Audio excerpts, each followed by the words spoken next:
Good morning. Uh, Welcome to all of our guests to House Education Policy and Administration. We have several hearings this morning. A couple of housekeeping items for the committee. There is now coffee and coffee cups in the office in 205 for us. Thank you, several people, including Kristen, for bringing in the cups. Very important. And for anyone who has a notebook and wants three-hole punch, there's one in the 207 office for you. We have several people who will be a little bit late this morning, but we can get started because we see prime sponsor, Representative Harvey Bolia here today, ready to introduce her House Bill 71, which is prohibiting the use of facilities of a public elementary school, public secondary school, or an institution of higher education to provide shelter for aliens who have not been admitted into the United States. So, Representative, welcome.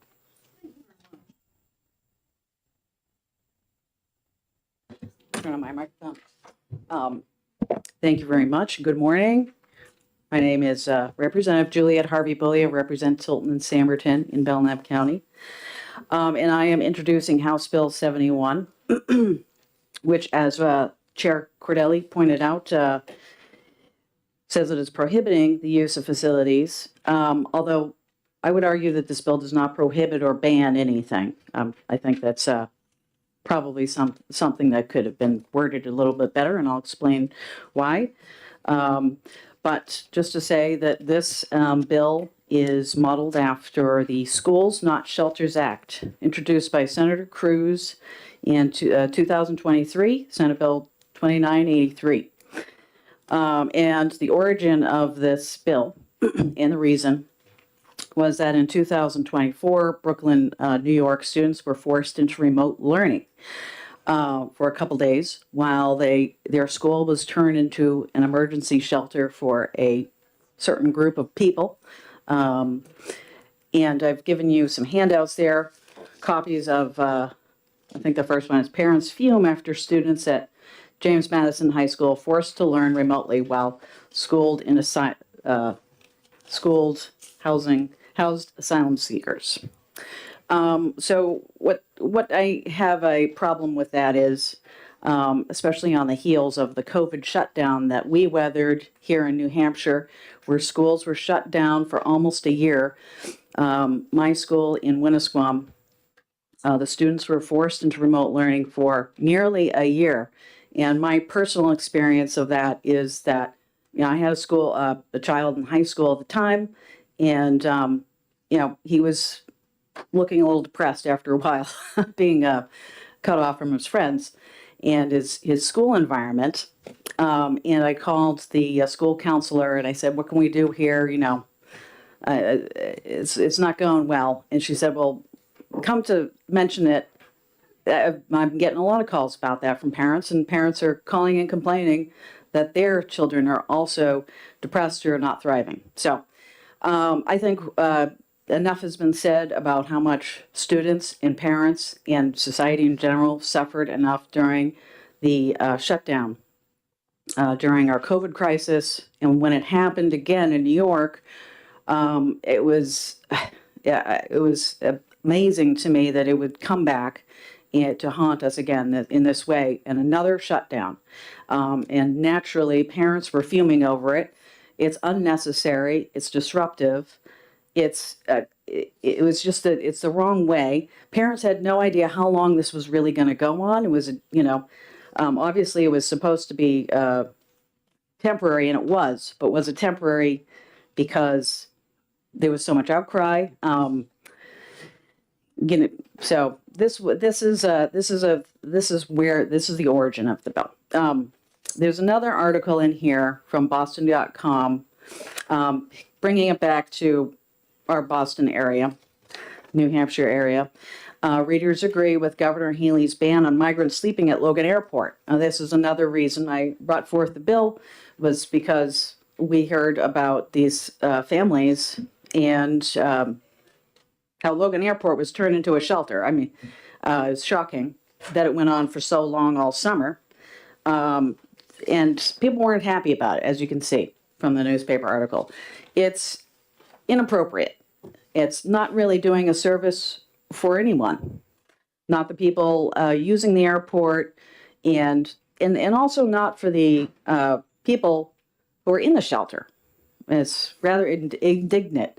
I think there are better ways, and people need to do planning. Governments need to do planning before they bring in these big populations. So, as I said, this bill. So the wording for this bill I took almost word for word from the Schools Not Shelters Act. I'm going to go over a few other things here, and then we'll go into what the bill does and does not do. I also gave you in your packet some other just stats. I've highlighted on this page, it's really fine print page, the refugee population resettlement, country by origin from like the last 10 years, and I've highlighted the top 3 countries of origin for last year. As you can see, it changes. If you look at the chart, it will change the country of origin year over year. We had some record numbers in 2023. It was one of the highest years, and then it tapered off. I'm just giving the committee some of this background information so they can kind of see what's going on in New Hampshire, particularly how things work. It seems sort of it's information that doesn't get out there. So, and then you have a letter, fiscal year 2024 Refugee Support Services Formula Allocations. And if you go to the second page, I've highlighted New Hampshire and with the amounts, and also you'll see the proportion of population arrived or served. And that this is purely just background information. It's not necessarily directly impacting the bill. And it also shows you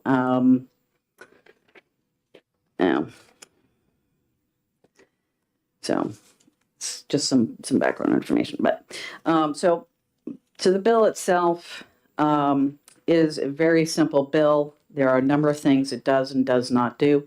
It does allow for short-term emergency shelters by the general population.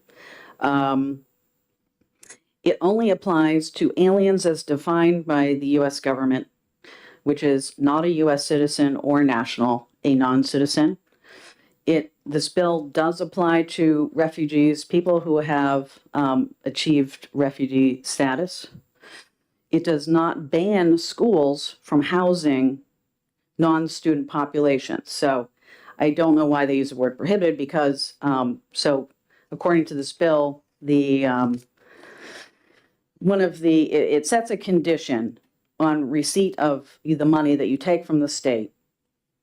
You agree to this condition that you will not house this specific population and turn your schools, your functioning schools, into shelters for the specified aliens.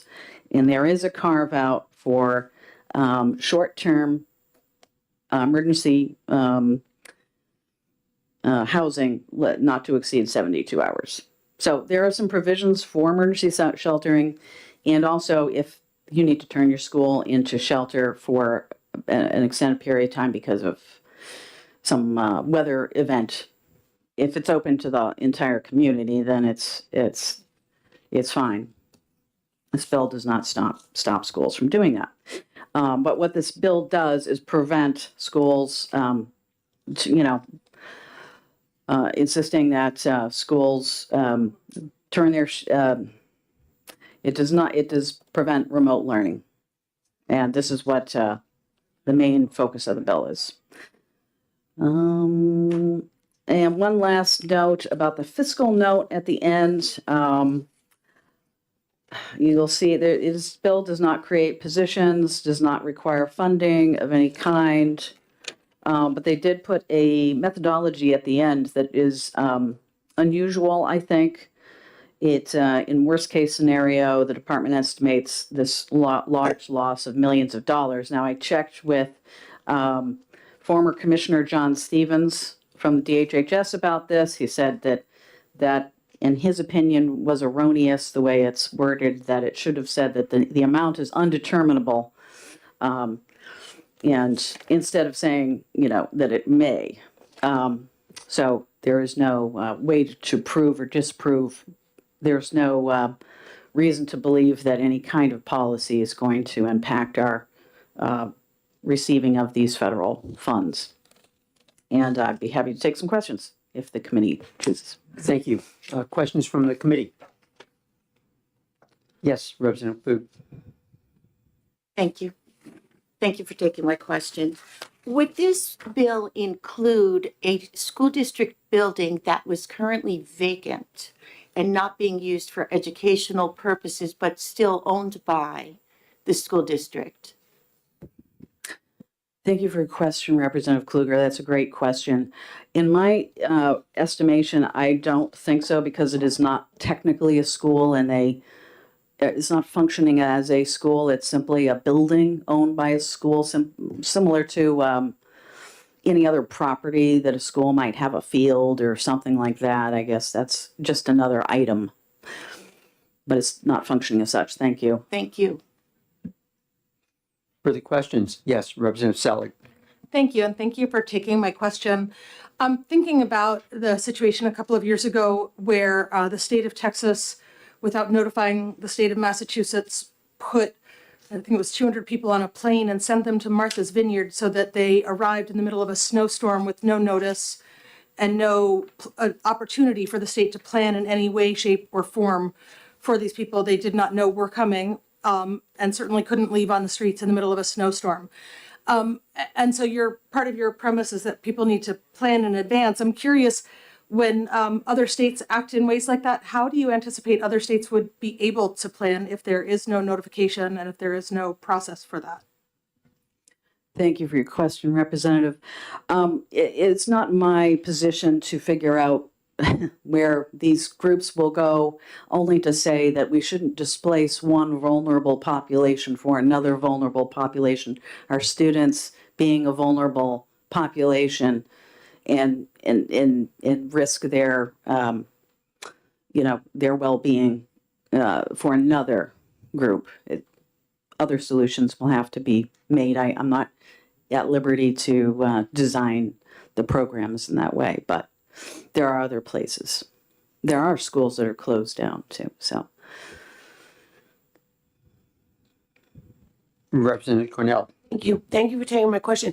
Have you heard about this happening in New Hampshire or possibly happening in New Hampshire or? thank you for the question. A great question, Representative Cornell.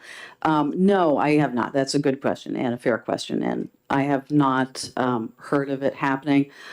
I guess my focus on the bill was because we're so close to Boston and Massachusetts, and it was happening to different degrees there, that it sort of raised alarm bells for me. Follow-up? In this page that you gave us that's highlighted, are those numbers that came to New Hampshire? This one here? Yeah. Yes, this is strictly New Hampshire at the top. I know it's small letters, but it says New Hampshire ORR, eligible population resettlement. That's the Office of Refugee Resettlement. And I got this information off of, I think some of it came from DHHS. They have a page about it, and they run this program. So we do have this program, although it's, sometimes people aren't understanding exactly where they are, who these populations are, et cetera. But so that's why I kind of brought in some information just for background so that people can take a look at it. Follow up, Mr. Chair? One more, yes. Yep. So I think these are the numbers that New Hampshire is an immigration reception center where there are places that are set up to receive them. So we are set up to receive them. And I think those groups know ahead of time exactly how many people are coming and where. So these numbers are already provided for, and I think they already have schools, housing, clothing, everything already set up for them. So this isn't a group that would arrive in New Hampshire. I think you agree with that, that it's not a surprise that here they are and would have to put them in a school. These are numbers that are planned for. Correct. And my, thank you for the follow-up, that I'm just providing it simply as background. So in theory, these populations are provided for, so I'm not claiming that they're going to all of a sudden disrupt the systems. Only that each school system is kind of different, and that there would be no harm in putting this section of House Bill 71, no harm in putting it in our statute, because it doesn't really, there's no harm done if it just sits there and nobody has any plans to turn our schools into shelters. But if for some reason, say Massachusetts had a giant influx of immigrants, or other parts of New England, and it's a possibility that it could happen in some time in the future. Yes, Representative Murray. Thank you, Mr. Chair, and thank you for taking my question. One of the questions that I have is that in addition to the fiscal note that you read before us, noting the $12 to $18 million per year, are there any other programs with respect to the Immigration Resettlement Act, such as human trafficking assistance, asylee programs, refugees, and humanitarian parolee programs that could be at risk if something like this were to go into effect? I mean, in my opinion, I can't even imagine how this would put any kind of program in risk. Have we heard of any federal, do we know of any times when the federal government has denied us funding because of a remote, just a obscure piece of statute in here that is probably never going to be used? I mean, do they deny us funds? There's no basis for that. I couldn't find it. I tried to look. I called DHHS, the commissioner. There's no. They have no knowledge of it ever happening, or they said they put that in there. Just it's very loosely worded, like very liberally worded, and they don't have any evidence that no hard evidence that they can supply that claim, that points to the fact that we would be denied any kind of funding for any programs. Follow up? Thank you, Mr. Chair. And to that end, I guess, would there be any other undue burdens to political subdivisions, law enforcement, other things as a result that you may not be aware of that funding could be at risk as a result? I can't imagine. I did some research. I couldn't find any reason why this would encumber anything. In fact, schools can just ignore their state funding if they wish, and do as they please and turn shelters. Turn schools into shelters as they wish. This bill does not prohibit them from doing so. They can do it all on their own if they really want to. This doesn't stop any school from doing that. It only ties the money. If you receive the state money, then this is one of the conditions. That's all. So it doesn't prohibit it. Yes, Representative Balboni. Thank you, Mr. Chair, and thank you for taking my question. There was a previous question that mentioned, would this apply to other buildings that the schools or school districts currently don't use? But my question is, what would it apply when schools are not in session? Say when schools are on breaks, vacation breaks, or over the summer? Good question, Representative. I would guess that it does mean that if it's longer than 72 hours and it was only for alien populations, and they came in and said we want to turn we'd like to turn a certain school for the summer, and it's going to become a refugee housing. I think this bill would prohibit that in this way. Representative Freeman. Thank you, Mr. Chair. Thank you, Representative, for coming before us. So, given the testimony that you've said right now, we haven't had an incidence of this happening in New Hampshire. So, would you consider this bill to be more proactive instead of reactive? Thank you, Representative Freeman. Yes, I mean, I consider it, yeah, proactive, yeah. Where it doesn't really harm anything by being in statute, but it will give parents assurances and peace of mind that this isn't going to happen in New Hampshire. So, you know, if, for instance, the school was turned into emergency shelter for 1 day or whatever, that's a short term, less than 72 hours, they can say, well, they have to be out of there, you know, within a certain time frame. I think what happened in New York was, you know, they started to, you know, we had COVID and the lockdowns and everything, and we got back to normal, and then boom, you know, we had, you know, in Brooklyn, nope, we're going to turn your schools into something else, and you're back to remote learning. And I think it was the last straw for parents, and that's why they were so furious, and understandably so, because of the idea that we don't know how long it's going to go on for, you know. So at least this puts some time frame around it and some guardrails around all these, you know, turning municipal buildings into other things. Thank you. Yes, Representative Hall. Thank you, Mr. Chair, and thank you for taking my question. You referenced the methodology on the worst-case scenario from the DOE, and the person you checked with said it shouldn't have been 12 to 18 million, it should be undeterminable. So I guess the question is, was he saying it could be a loss of revenue, but just not sure how much? Was that the problem he saw, that it shouldn't have said 12 to 18 million? Thank you, Representative Hall. That's a good question. Without knowing too much and without like putting words into Commissioner Stevens' mouth, I think how I understood it was they have no idea of knowing. They're simply saying there's some money, there's some funds. This is an association at best. This is how I find it. I tried to look and see if there was ever a case where states lost money due to policies, like state policies.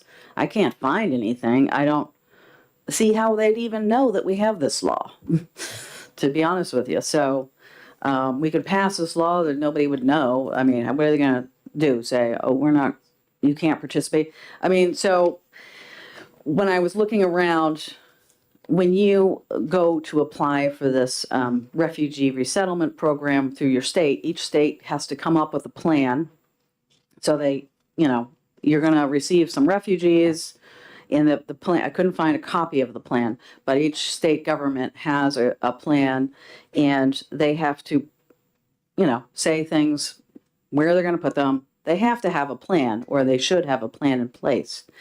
That's part of the agreement.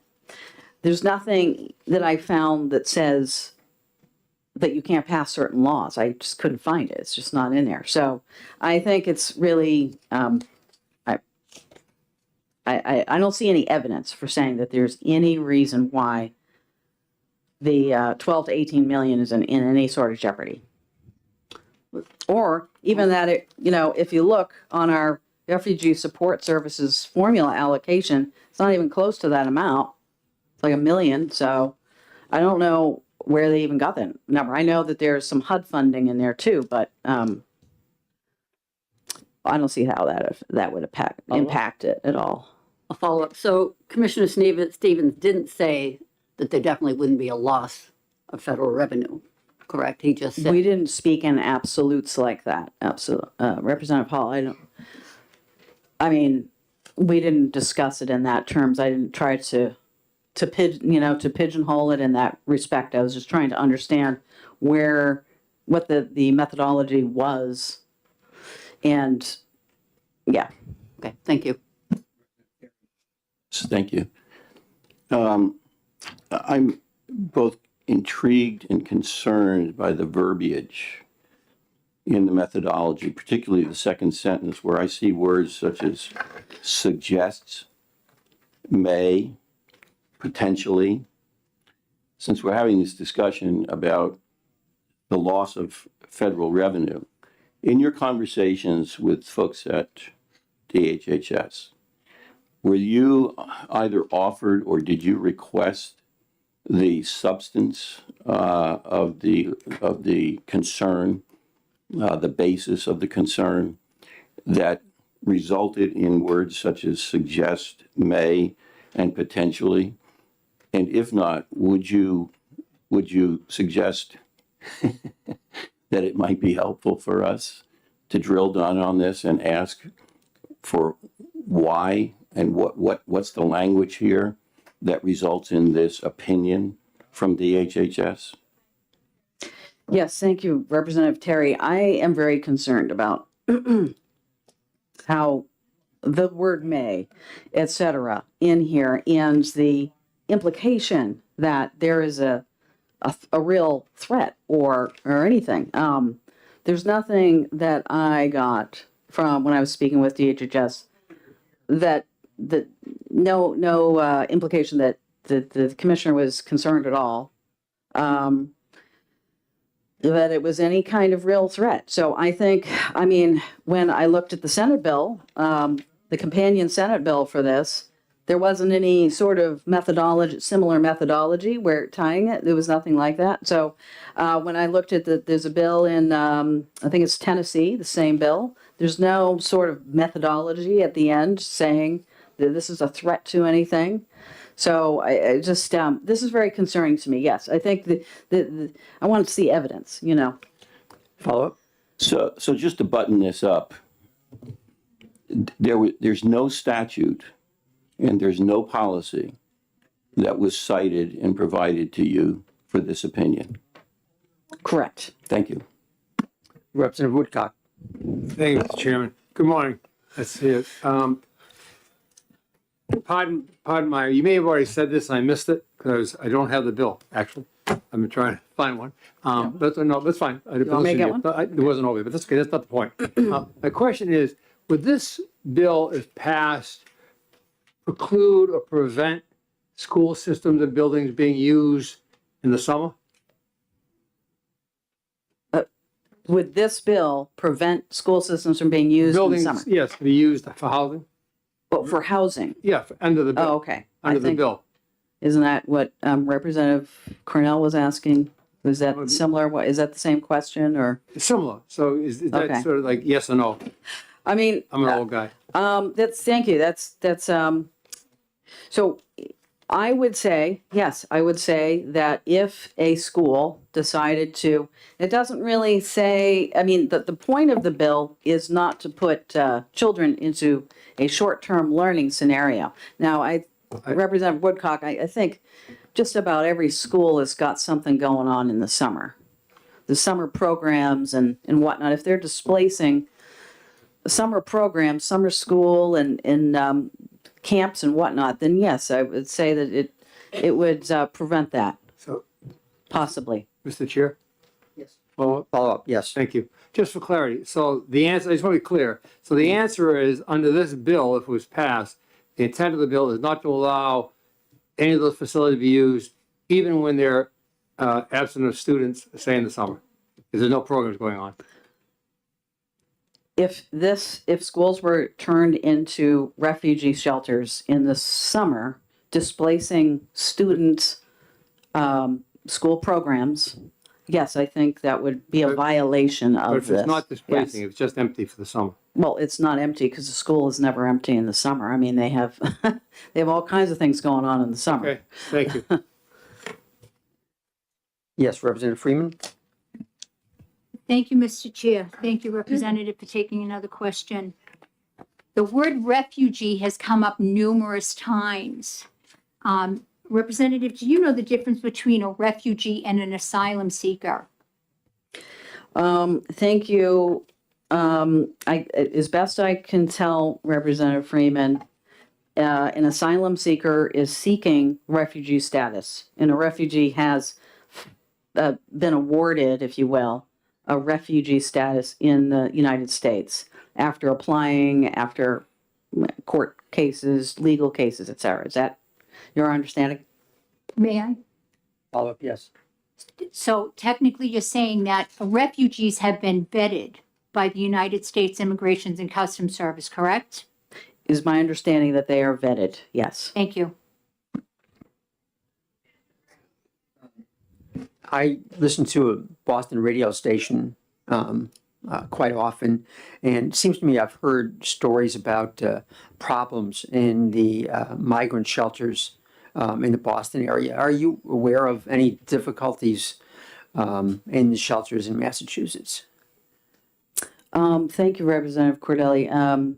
Mr. Chair, I have to admit, I do not know how that is, but we do, we have had a number of unfortunate criminal cases, crimes being committed by refugee seekers or just people who had not received refugee status in the Boston area. I think I don't have that information, but there's been a number of news articles, and then unfortunately, up in Vermont, a Border Patrol agent was just killed a couple days ago by somebody who had violated their visa, overstayed their visa, and was fleeing up. I think, this is my understanding, was fleeing up through Canada.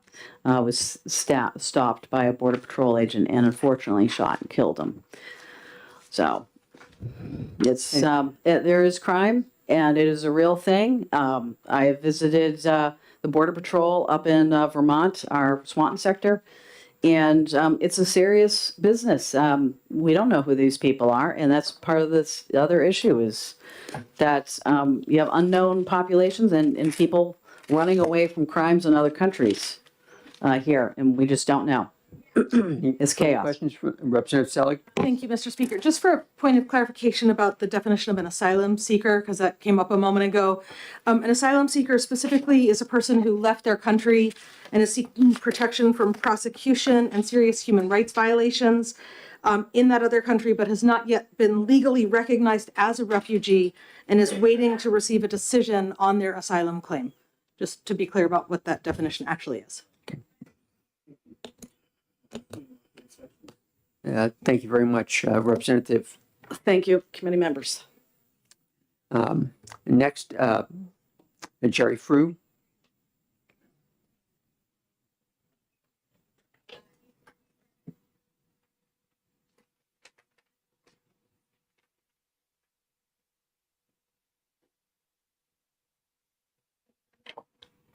Good morning, Mr. Chairman, members of the committee. My name is Jerry Frew and represent the New Hampshire Association of School Administrators. Thank you for the opportunity to speak to you this morning.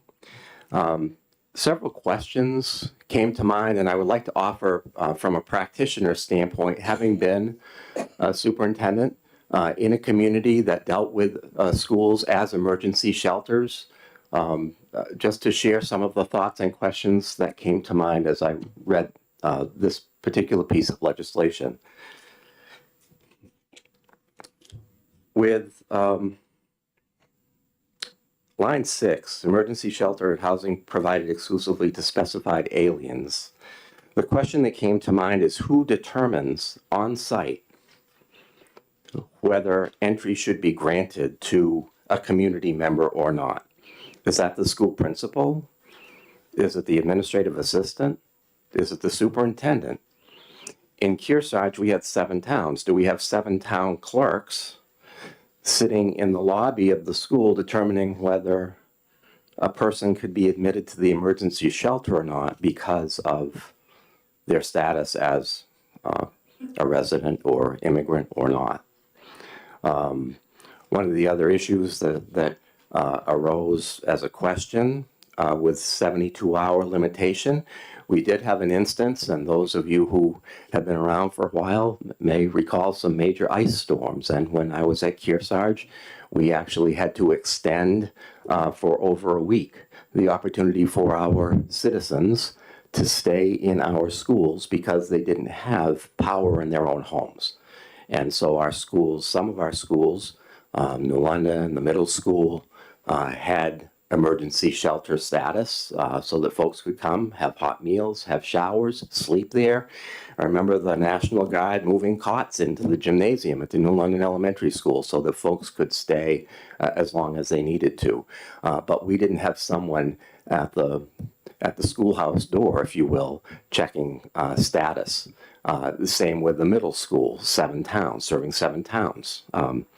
So those were a couple of the questions that came up in terms of the practical application, if you will, of this legislation at the local level. A couple of other things came to mind during representatives' testimony. One question is, does this apply to public charter schools? Because as you learned in your orientation session the other day, presented by Attorney Fenton from the DOE, unless it says public charter schools, they're not included in any legislation. So that's one of the questions. We have charter schools all over the state. Does this apply to public charter schools in terms of serving as shelters? And the representative spoke about remote learning and the fears of schools displacing students for long periods of time and subjecting them to remote learning. I'd like to remind this committee that remote learning isn't a thing in this state any longer. We cannot put our kids out from remote learning for any extended periods of time. That's a rule that we have to adhere to. So the point that schools would close, send their kids home, and put them on remote learning for extended periods of times can't happen in New Hampshire. Can't speak to other states that do it, but it cannot happen in this state. So those are the points that I wanted to raise. I'm happy to address any questions from members of the committee, and thank you for the opportunity. Questions from the committee? Representative Woodcock. Thank you, Mr. Chairman.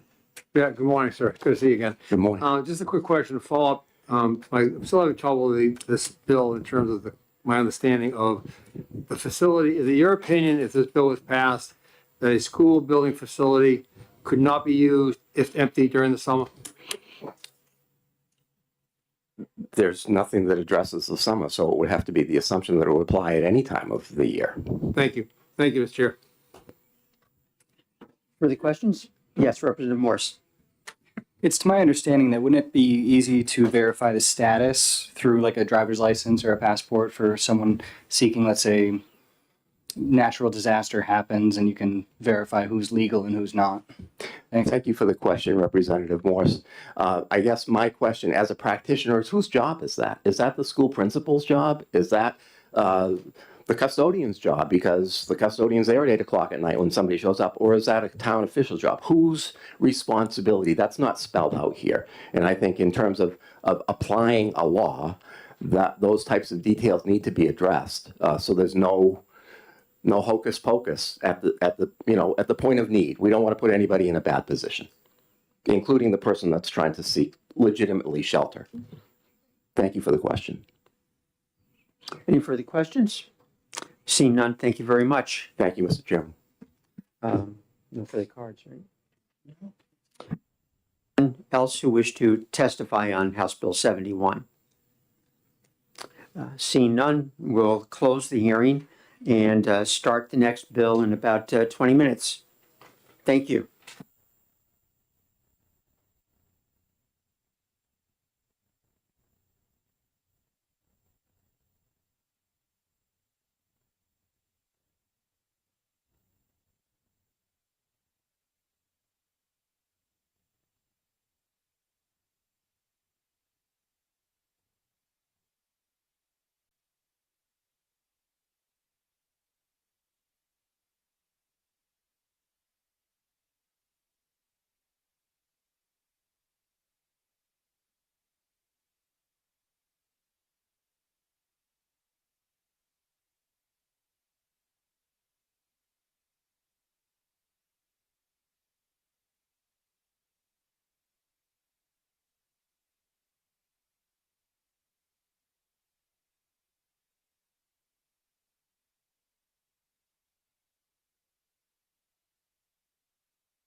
We're going to get going on the next hearing on House Bill 440 relative to educator licensing, and I recognize Representative Cordelli to introduce the bill.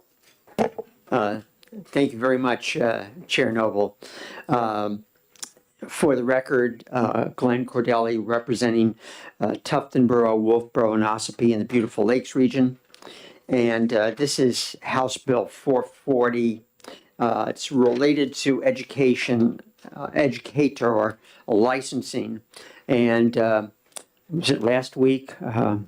Maybe, I guess. I lost track of time a little bit, but we heard from Diana Fenton from the Department of Education about rulemaking and the need to be specific in terms of what we want to make rules regarding when we put in legislation. And this legislation is the result of working with the department. And I believe there is a representative here that can provide technical assistance in relation to this. But this legislation specifies the rules that should be required related to licensing, and also very importantly specifies that CTE teachers can be exempt from some of these tests, especially if they have an industry recognized credential we've talked about in the past, because we want experienced tradesmen teaching in the CT centers. So that's an important piece of this bill, I believe. And there are tests that can be required. I know working on literacy, there are tests required for licensing and sometimes for renewals. But I think that this meets the desire to have specificity with regard to rulemaking, with regard to educator licensing. Thank you. Thank you. Any questions? Representative Woodcock. Thank you, Madam Chairman. Representative Cordelli, just a quick question. Glenn, on the professional education assessments on page 8, line 8 in the back, are they going to be stipulated by licensure or certificate? Are they going to be stipulated somewhere? It's just part of the question. The follow-up is if it's a renewal and I've taken the initial test on the one certification test, when I renew my license, do I need to take the change test assessments? I think possibly the representative from the department would be better qualified to answer that question for you. He's here. Okay, thank you. Representative Selig. Thank you. I'm curious, A, if there are specific tests you have in mind, and B, how this relates to reciprocity with other states. Likewise, I think the representative from the department can answer that question as he deals with that area. Any other questions? Seeing none, thank you. Steve Appleby.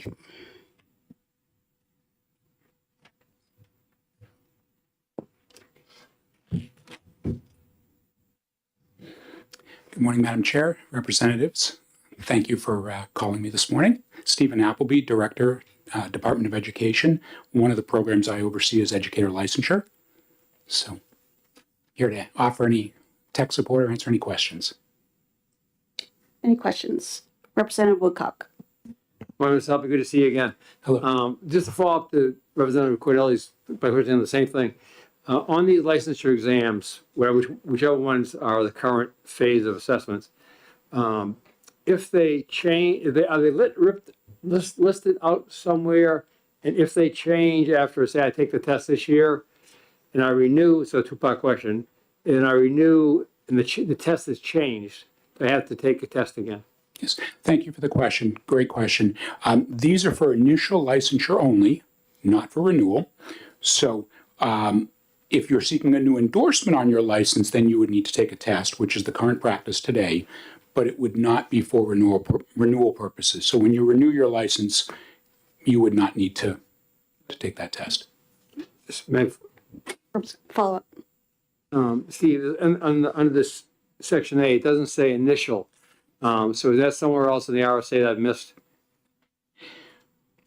It just says candidates for. I don't see initial or Yeah, certification. so if we go back to line 5 and 6, such rules shall require all candidates seeking a New Hampshire license. So we interpret that to mean first time. Doesn't say renewing, it says seeking. So we, Okay, seeking means initial. yes. Thank you. Thank you, Madam Chair. Representative Selly. Thank you very much, and thank you for taking my question. To repeat the question I asked Representative Cordelli, are there specific exams that you've identified, and how does it relate to reciprocity? Yes, great, thank you, good question. Yes, we currently accept exams from either ETS or Pearson. Those are the two primary exam vendors for educator licensure in our country. There are other vendors, and we'll take those, we'll analyze those and see if they're comparable, and we will accept them. Many states have their own testing. Massachusetts, for example, have the MTEL exams. Some of you may be familiar with those. Those are really Pearson exams, rebadged for Massachusetts, and we'll accept those as well. As far as reciprocity goes, these tests are portable. So if someone comes into our state from Massachusetts and they've taken the MTEL exam and it's comparable to our standards, we accept it. Thank you. Yep. Representative Cornell. Thank you for taking my question. So I would assume that the state board or whoever would never pick a test for them to take that wouldn't be accepted in other states. Good question. Yes, I don't want to speak for the state board in the future. However, the way licensure around the country works, as I said, there's only a few, very, very few testing vendors, and it's all about comparability. So there could be a third-party test developed as long as it meets those state standards. Then it's used. And typically state standards are based on national standards, so all the tests align. But again, I couldn't speak specifically to the future for the state board, but it hasn't been the practice over the years. Follow up. And I may have missed this, but why are you asking for this now? Has there been a problem or? So there's been a concern. Other states, there's been a bit of whiplash in some states. Testing is imposed, and then testing is repealed, then testing is imposed, and it creates a real burden for both candidates, the field, as well as for our higher ed teacher prep programs, because they, of course, testing is part of their program. And if there's a testing requirement this year, and then it's repealed, and then it's reinstated, you've got folks already in the process. So this adds a little more stability to that and predictability to that process. Yeah. Representative Balboni. Thank you, Madam Chair, and thank you for taking my question. Two questions. One, is there alternative paths to certification that might lead to an initial certification? Currently, do all paths to certification require taking a test? Yes, great question. So I'll answer the second one first. Ultimately, to get a full license, there will be testing involved. There are alternative pathways, to go back to your first portion of the question, there are alternative pathways so that folks who have different backgrounds who want to enter the profession can enter the profession. They don't have to go to through the standard, 4.5 year college program for education. They can come from other backgrounds, but ultimately, as is the case today, they will be required to take an exam. Just to clarify, they do need to take a test now regardless of the pathway. That is correct. And the second question along with that is, do they now have to provide a passing score, and who determines what that passing score might be? Yes, great. Yes, they right now for any candidate seeking initial licensure, they do need to provide a passing score. We have some instances where we will substitute a test. So for example, there is a requirement for all of our educators to take a basic academic skills test. It tests 8th grade knowledge of math, writing, and reading. And we will take in place of the standard, what people have heard Praxis Core talked about at times. That's that 3-part test. We will take SAT scores at the 50th percentile or higher in place of that test. So if someone's taken the SAT, for example, in New Hampshire, our high school students take SATs, we will take that in place of that basic academic skills test. As far as who determines the passing score, the State Board of Education currently determines the cut score, and that is typically based, again, on a national cut score. So again, looking around at reciprocity, this way, we don't approve somebody here who goes 2 states over and their score isn't good enough there. So we do today typically use the national cut score for these tests, but it is the state board that makes that determination. Representative Hall. Thank you, Madam Chair, and thank you for taking my question. About the CTE teachers, maybe exempt on that final sentence. What is the case right now for them, for the CTE? That is, thank you for the question. That is currently the case. They are currently exempt from testing, can substitute an industry recognized credential. Okay, so this bold language is just adding it into the legislation. Okay, thank you. Representative Nato. Thank you, Madam Chair. Thank you for taking my question. So on the CTE, for them, are they basically working under the umbrella of somebody who's already taken the tests? Because nobody can give you the really life world, say in a technician's world, who's been out in the field recently. So they're more than happy to help youngsters fill their shoes. And obviously, would they be working under like an umbrella of, say, somebody who already took the tests and everything? Yes, thank you for the question. So CT teachers today can use an industry recognized credential. So for example, maybe they have an ASE Master Mechanic credential. They can submit that in place of standardized testing. And then as far as once they're in the classroom, they typically have a mentor or perhaps the CTE director. So it depends on, everybody does it a little differently, right? But that does happen today, so. Thank you very much. Thank you. Representative Balboni. Thank you. One extra question.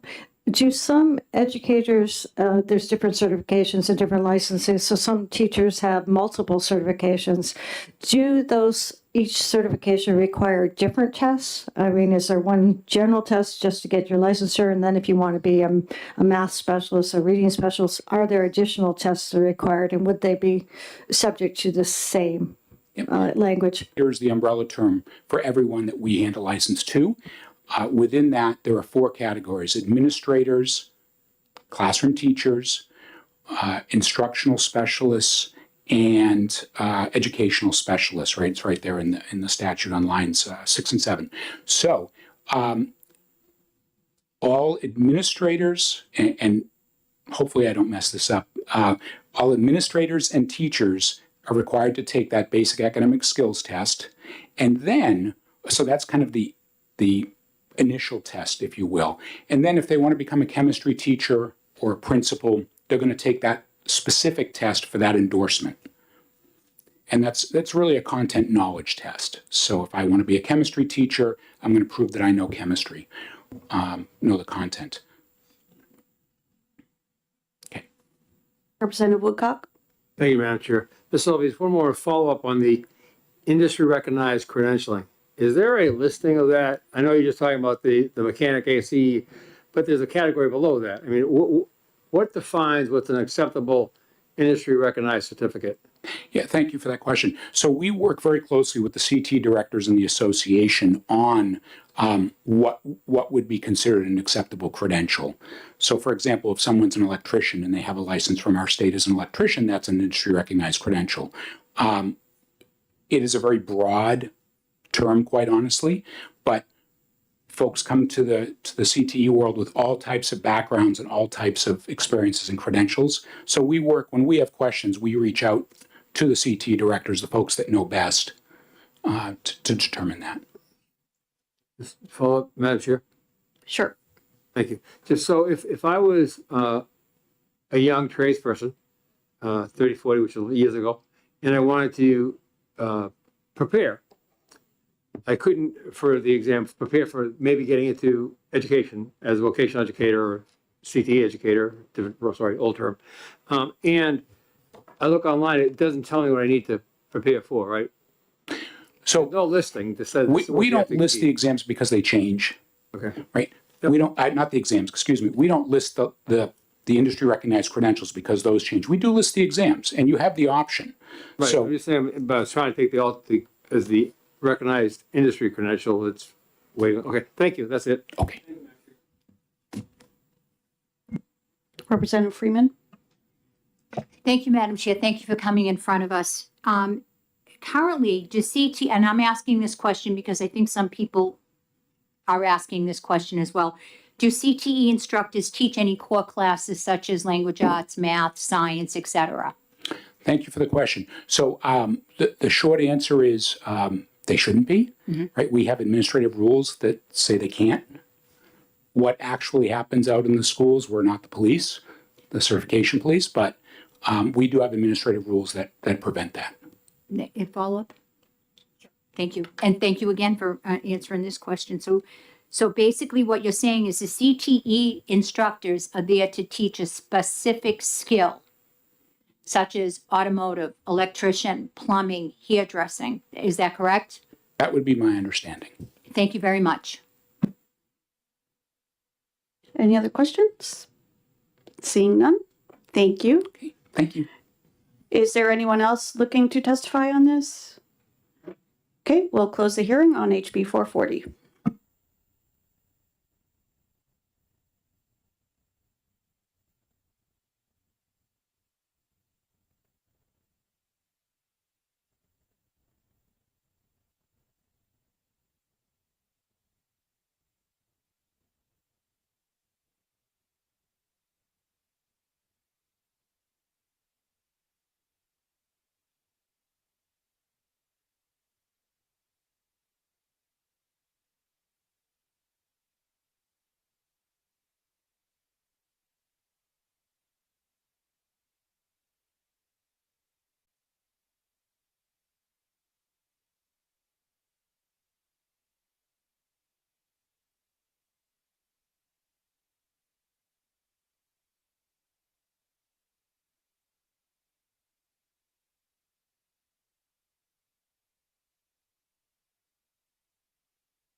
I was going to ask him.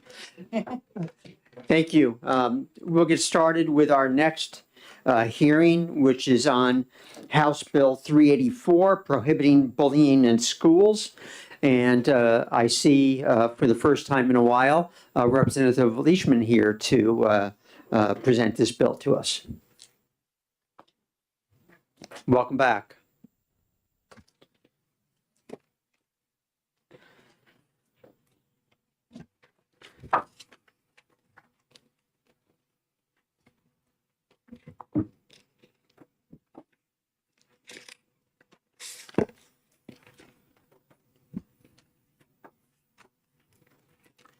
Well, thank you, Mr. Chairman. Good to see you in a new role, and congratulations on your recent appointment to chair this new committee. Did you say congratulations or condolences? Well, I was going to wait until afterwards as far as the condolences. After your testimony? After my testimony, sure. So for the record, my name is Peter Leishman. I represent Peterborough and Sharon. So I'm here this morning, Mr. Chairman, to discuss bullying, but not to make any changes in existing law, but to give schools, school boards, another leg to at least get parents in to discuss any remediation activities regarding bullying. So there's no change in the existing statute. As you know, Mr. Chairman and members of this committee, there's extensive laws in place right now to deal with bullying, but there's really nothing to prod the parents or the guardians in to discuss consequences. So it's pretty simple, but I have received quite a bit of feedback from different organizations. I received a call from an attorney representing the disability community, where they have found bullying to impact those members of our community because, and maybe Ms. Rosenberg is here to discuss those concerns. But again, my bill is just another, if you will, a tool in the toolbox to address bullying in our school systems.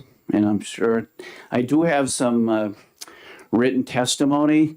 Lisa Walker, who was the superintendent of schools in Peterborough until she recently moved to Grantham, or is not still living in Peterborough, but she's the superintendent in Grantham. She's provided some written testimony. She also wrote a very good op-ed on this, and I've made copies of that. At your pleasure, I'd like to distribute that, Mr. Chairman.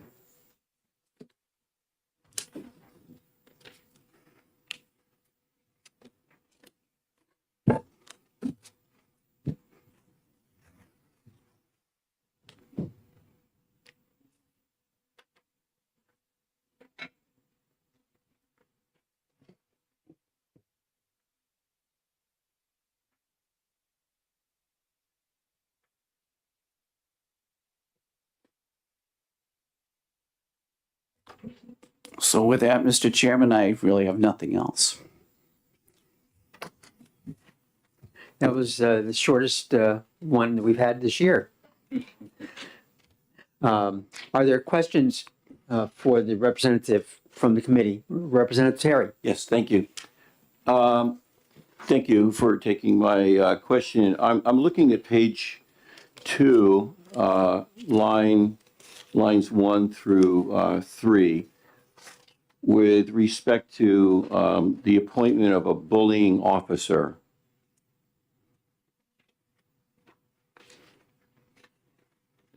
Could you talk a little bit about what a bullying officer either is or would be in terms of professional credentialed, professional training, credentialed?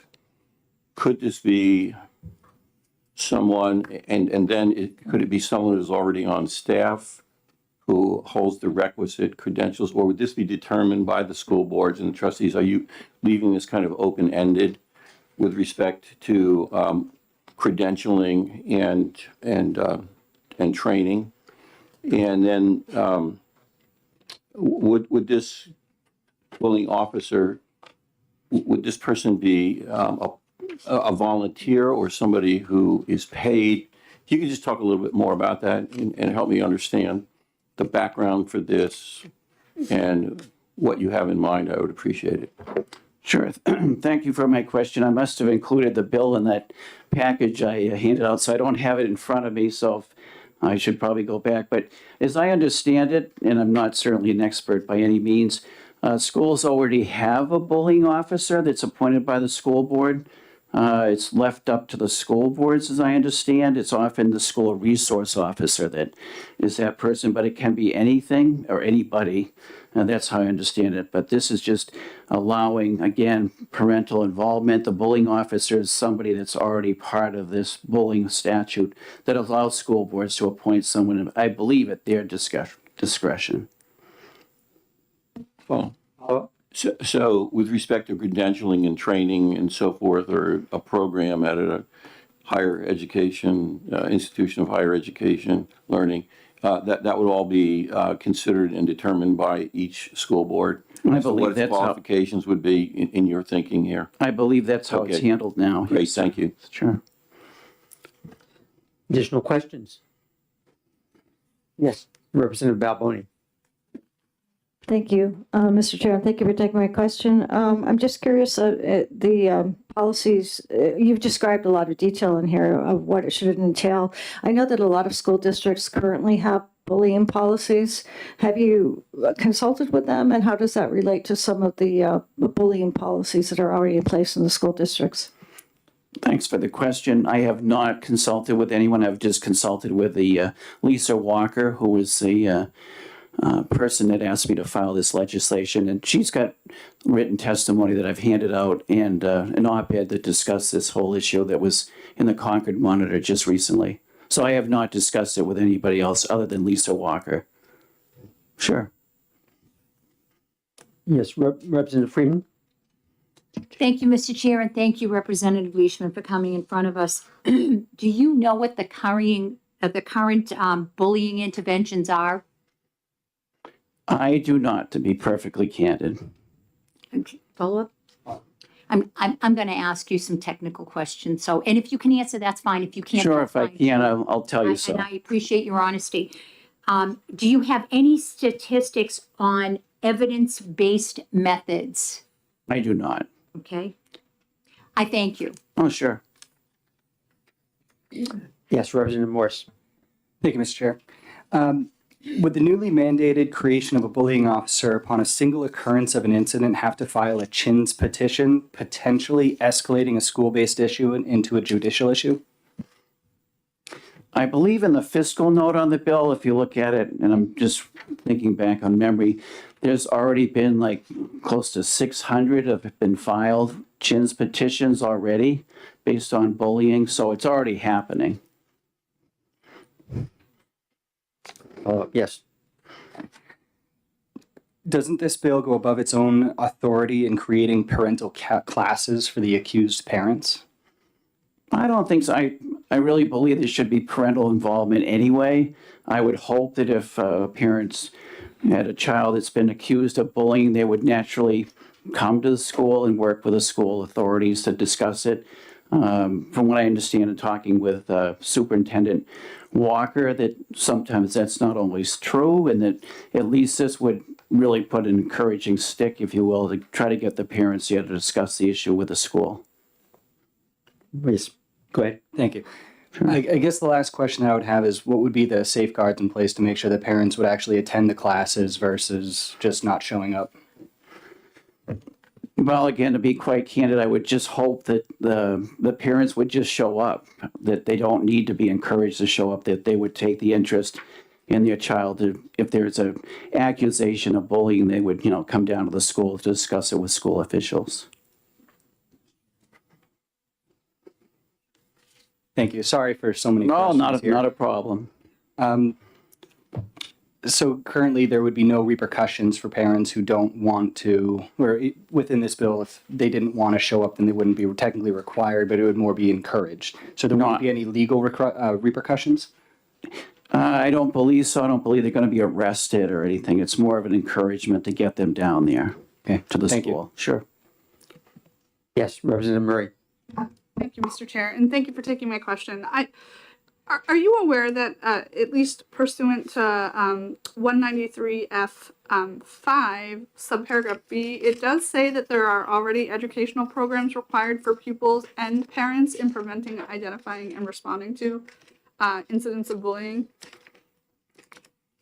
I do have a copy of the complete statute here, and I guess I was aware of that, yes. Thank you. Sure. Yes, Representative Selig. Thank you, Mr. Chair, and thank you for taking my question. I just am looking at this list of classes that are, I guess, encouraged for parents to take. The definition of bullying, or the impacts of bullying, or the root cause of bullying. And I'm trying to understand how attending one of these classes will change the behavior. And so I wonder if you might be able to elaborate on that. Well, I think the more information, the better decisions. So I would hope that someone's attending a class that they may, pick something up that would help them to address bullying issues. Okay. And may I ask a follow-up? Separately from this, from work that I did on a subcommittee over the summer, what became clear is there's a lot of, there are times when things that one might consider bullying, other administrators or teachers might consider just mean behavior. And I'm curious how this bill would do anything to help clarify or distinguish that, or have any impact on that. I don't think it would, but again, I would just be guessing that it would or wouldn't. Any further questions from the committee? Seeing none, thank you very much, Representative, for being here today. Oh, not a problem. Thank you, Mr. Chairman. Next, Karen Rosenberg from the Disability Rights Center.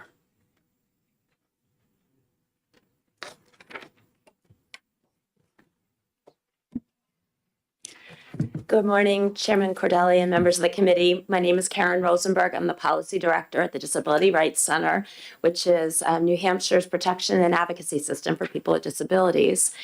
And although I think that this bill was really well intentioned, I'm here to actually speak in opposition to the bill. Our office does hear from parents whose children have disabilities and have been victimized by people who've been bullied. We also hear from parents, and I've represented kiddos who experience disability, especially disabilities involving communication, autism spectrum disorder, those kinds of speech language issues, who get accused of bullying and are investigated for bullying and may be subject to school discipline about this. And what concerns me is that we have a law in place already that requires schools to have policies that define bullying, that point, usually it's a principal or their designee, to be the person who would investigate a bullying incident. There are resources that are made available to schools around bullying that are supposed to be shared with parents and students to set expectations. There are evidence-based interventions to deal with school climate and school culture. And I think that one thing that's really unfortunate is that parents don't always participate in these programs. They're not always engaged with their students and with schools in the way that we would want them to be optimally.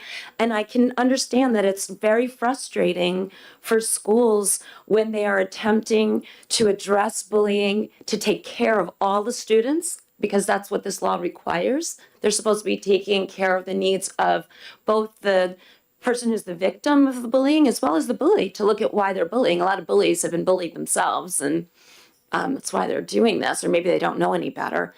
And so schools are making great efforts to do this, and I can understand how it would be very frustrating on the part of for a school provider to try to get a parent involved and the parent doesn't.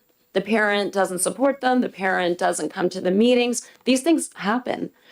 Unfortunately, though, I think although this may be a problem, I don't think this bill really addresses it. The kinds like a conference, having a school conference, inviting parents, those are all things that are permissible under current law. So if that is an appropriate intervention, our current law would enable the principal or their designee to invite the parents. They're actually required to call both the parents of the kiddo who's accused of bullying as well as the kiddo who's been victimized. So they have, I think, 48 hours to do that. They can implement their policy. They can have a conference if they think that's appropriate. They can implement the school's disciplinary code. And I don't think that this is going to change parents' behavior. I think some parents, no matter how much a school district tries, are just not going to. And it would be lovely if we could make sure that people could get out of work and whenever they need to go to school meetings.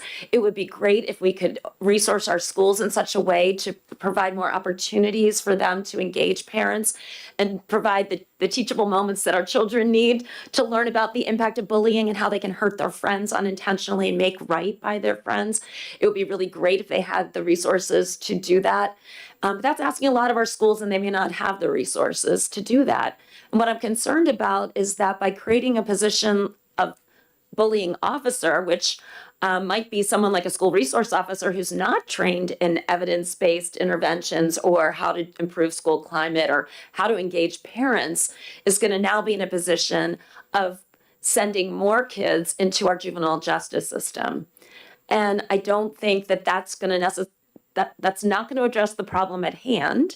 It's just going to take more kids and potentially take them out of school when they should be having their education delivered, because courts function during the school day, and now they're going to be in front of a judge and assigned a juvenile parole and probation officer, and now they're going to be further criminalized, marginalized, instead of being taught about what it means to be part of a school community, what the expectations are, and being folded into that. So those are my concerns. And I think that I don't deny that there's a problem. It seems like there is a problem with parent involvement, but I don't think this is the solution. So for those reasons, I would ask you to not pass this bill. And I'm happy to answer any questions you might have. Thank you. Questions from the committee? Yes. Thank you, Mr. Chair. Thank you for taking my question. It's pretty disturbing when you see a lot of bullying, cyberbullying. I know somebody personally years ago lost an 11-year-old child to suicide because of that. Are there any studies or we doing any proactive in New Hampshire now that I'm unaware of? Well, I know that the Department of Education receives bullying reports. It would be great if they could do more to have the resources to look deeper into if there are certain pockets of bullying or schools where it's not being resolved appropriately. It would be nice if they could do that. I'm not aware. I think there is someone here from the Department of Education who can speak to what they do with the data. But in my knowledge, I'm not aware of any extraordinary efforts to look into particular districts where there's a lot of bullying. And it's terrible. And it is really challenging. Schools are faced with challenges when we have electronics available to our children, which allows them to hopefully use them for good, communicate with us when they need a ride home from soccer practice, but could be used for other purposes. Thank you. Any further questions? Seeing none, thank you very much for being here again. Thank you all. And we have Ms. Larrabee and Ms. McCormick from DCYF to provide some information. Thank you for being here.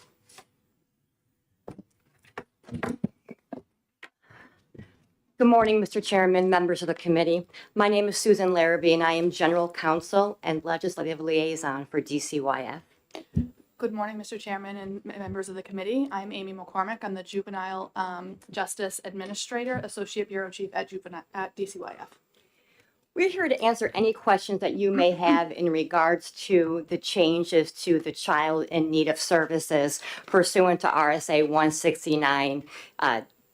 D that is before you, because I realize that it's quite a dense and lengthy statute that many of you may not be familiar with in this committee compared to a juvenile justice committee or a child and family law committee.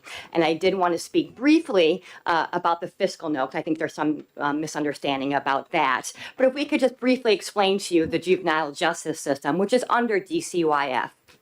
So the juvenile justice system includes 169B, which is delinquency. And that is for children under 18 who, if they were an adult and they committed a misdemeanor or a felony in the adult world, they can be held accountable in a delinquency petition proceeding in front of a juvenile justice court.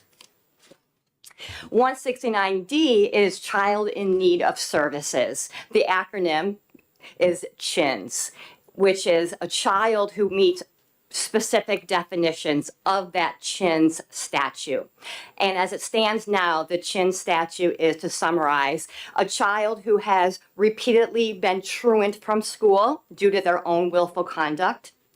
B, a child who has been habitually running away. C, a child who has committed, if they were an adult, multiple violations of the criminal code. Or D, a child who is, and this one's very lengthy, so this one I will read, who has a diagnosis of severe emotional, cognitive, or other mental health issues, who engages in aggressive, fire-setting, or sexualized behaviors that pose a danger to the child or others, and is otherwise unable to receive, or ineligible or unable to receive services under a delinquency or a child protection petition under 169C. Our fiscal note was basically if a CHINS definition now included, and it is defined on page 2, lines 11 through 13, of a child who has committed a subsequent act of bullying or cyberbullying investigated by the bullying officer and determined to be an act of bullying by the perpetrator against another pupil.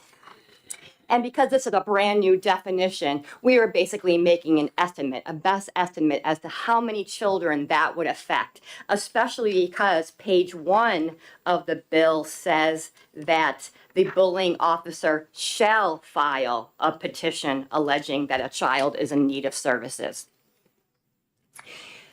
What we have now is many cases coming into juvenile justice through schools, and that was our estimate because there are already many school-based CHINs in terms of repeated violations and of course the truancy one. So there is no definition yet in the CHIN statute that includes repeated act, or I'm sorry, a subsequent act of bullying. So we are making a best estimate as to how many new cases we would expect to see due to the addition of this definition of CHINs.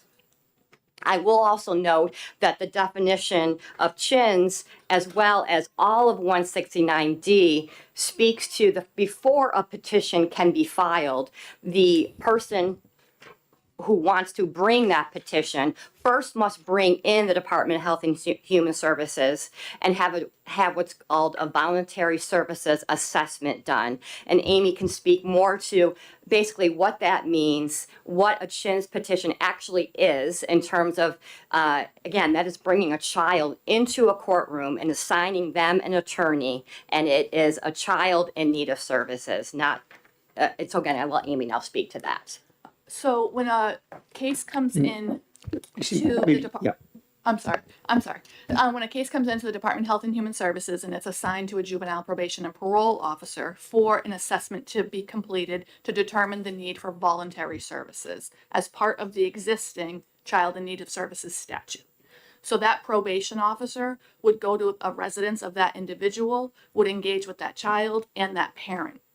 Either the parent or the child can refuse to engage in that needs assessment, which would then end that current assessment and allowing that district who's sending us that referral the ability to bring that child to court and file a petition in court proceedings where then that attorney would be assigned to that individual. The matter would then be scheduled for judicial oversight, and then that child would be assigned a juvenile probation and parole officer through the court system. That child could end up on probation as a result of that matter, and then be subject to conditions of probation that they would then have to follow through, which would include ongoing regularly scheduled review hearings and monitoring of those rules of probation and ongoing case management of that child by the probation and parole officer.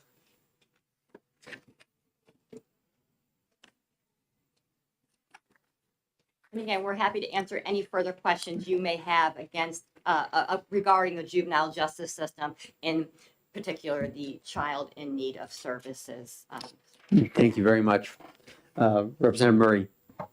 Thank you, Mr. Chair, and thank you for taking my question. So I did have a question regarding CHINs. In addition to the juvenile probation officers and all of those things, would there be a requirement for a guardian ad litem on behalf of the child as well, for the child to help navigate the system? Or no, there is no requirement under the juvenile justice statutes for a guardian ad litem to be appointed to the cases involved.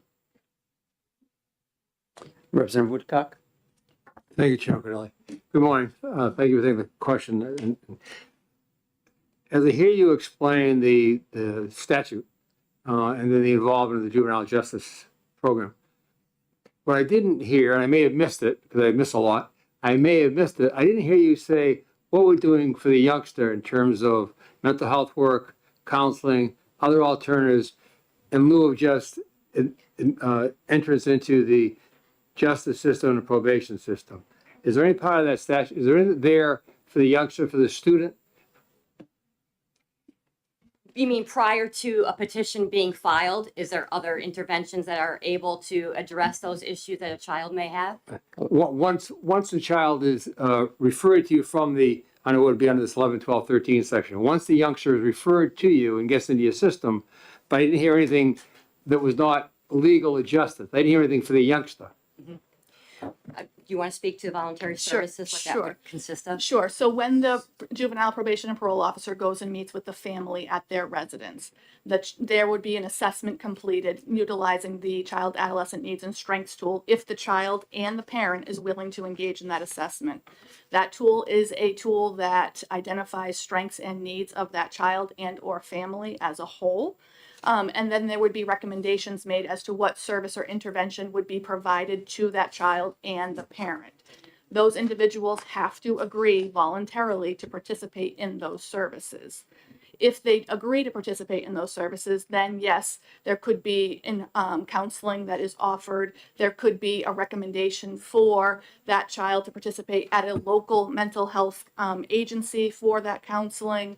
There may be a recommendation for a online course, depending on what is presented in the actual assessment, would drive the outcome of the recommendations. The juvenile justice in general, I don't know if folks are aware, has undergone significant transformation over the past 5 years in really embracing prevention services and utilizing community-based supports as a first line of intervention for our children, as the outcomes that they are receiving would be more improved by having earlier intervention services, which are not necessarily driven by juvenile justice, but informed or utilized prior to involvement with us. Yes. Thank you. I appreciate that. When you mentioned services prior, you didn't really get into that depth. And just to be clear, so if I understand that both the parent and the student, the child, has to agree to participate. And if they don't, then that terminates that assessment, and that moves them into the more the judicial area. Correct. Okay. Thank you so much. But Thank you, Mr. Chair. Can I just clarify one piece to make sure that we're all clear? I'm sorry, can I Yes, clarify sure. one piece? Thank you. The child in the current CHIN statute must have accessed some form of community-based intervention before acceptance into DHHS for a voluntary assessment to be completed. So the current statute identifies wanting to have children and families access community-based supports that exist in their communities as a first line of intervention before involvement or referral to juvenile justice in any capacity for voluntary-based services. Yes. Thank you, Mr. Chair. So it sounds like this bill would be jumping over that step and leaving out that community-based intervention and going directly into a CHIN's petition?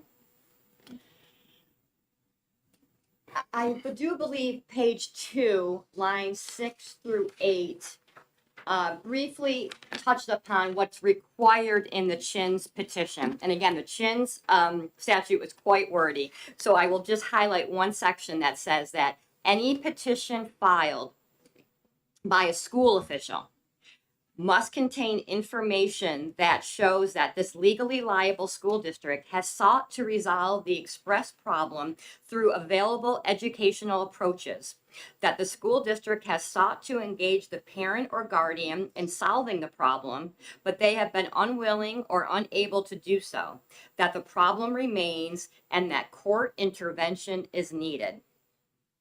So it does take into account 169D 5, Roman numeral 5, expressing that again, before a child is brought into court, the school must exhaust all community-based problem solving of this. Again, because the last resort should be the school, should be court, especially in light of what Amy said, all that we have done to prevent a child being brought into court. Thank you. Yes. And I will note too that this bill is silent on the age of the child. It is silent on the fact that CHINs and delinquency already counts for the child who has committed what could be either a violation, a misdemeanor, or a felony. So of course, if bullying is including criminal threatening, harassment, any acts of violence, that's already part of the juvenile justice system. With the fiscal note, it's indicated that there have been 448 CHINS referrals made by school districts. So those were made by one of the other sub-paragraphs in D2, other than what we're adding here in terms of bullying. Correct. I don't have the number in front of me, but I would assume that 95? 95 are that first 95%, definition, acts of willful truancy. 95%. 95%. Yeah. Any further questions? Seeing none, thank you very much. Thank you Thank for your you all. time. Is there anyone else who would like to testify on House Bill 384? Yes. Sorry, that ended up on my table. Oh, okay.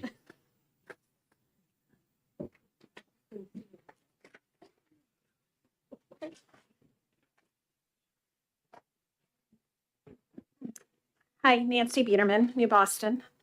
I was at a parent meeting last night for SAU 19, and I brought up this bill because we are also concerned about some behaviors in the school. Bullying was not one of them, because in our school, and our school board has a policy JICK.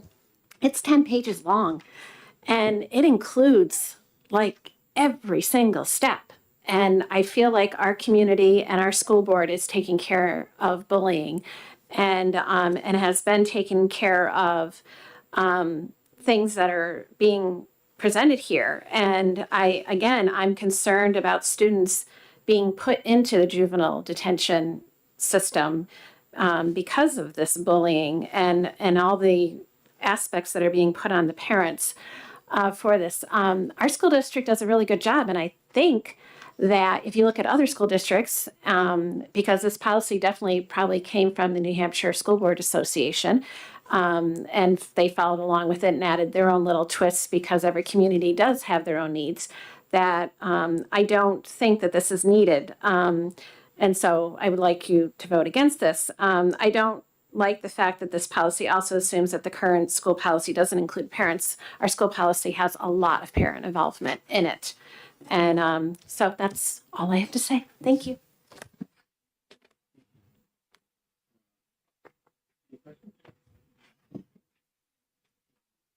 I see we have people from the Department of Education and the School Boards Association. Does anyone have any questions for either of them who might provide some answers? Ms. Fenton, could you talk a little bit about the reporting that is required by the department?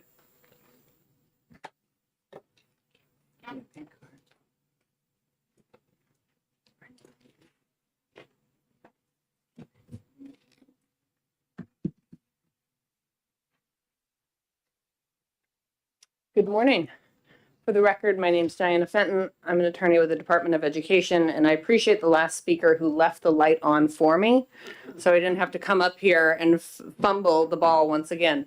So the department's role in bullying is fairly limited, perhaps narrowly tailored is a better word for it. So the department does receive complaints about bullying, instances of bullying, and what the department will do is reach out to the school district, reach out to the family, and the general, each case is unique, obviously. But the general approach is that the investigator for the department will reach out to the school district and inquire if they are aware of the instance in the report, if they have a policy that addresses bullying, and if the policy comports with the state law. There can be instances, again, every case is so fact dependent. We'll communicate with the family, see if there's a resolution that can be reached. So sometimes the department can kind of act as an informal mediator in that sense. But legally, the extent is to just coordinate with the district, make sure they have a policy and that it complies with the law and that the school has followed that policy. Every year in November, the department presents reports on two particular issues that catch attention. The first is restraint and seclusion, which we have discussed in this committee during my presentation. That's governed by RSA 126U. That's the annual restraint and seclusion report. And at the same time, the department presents on bullying. We compile those numbers from the school safety report, which is an annual report that the schools fill out, and we present those numbers. Again, the department's role is, I use the term narrowly tailored.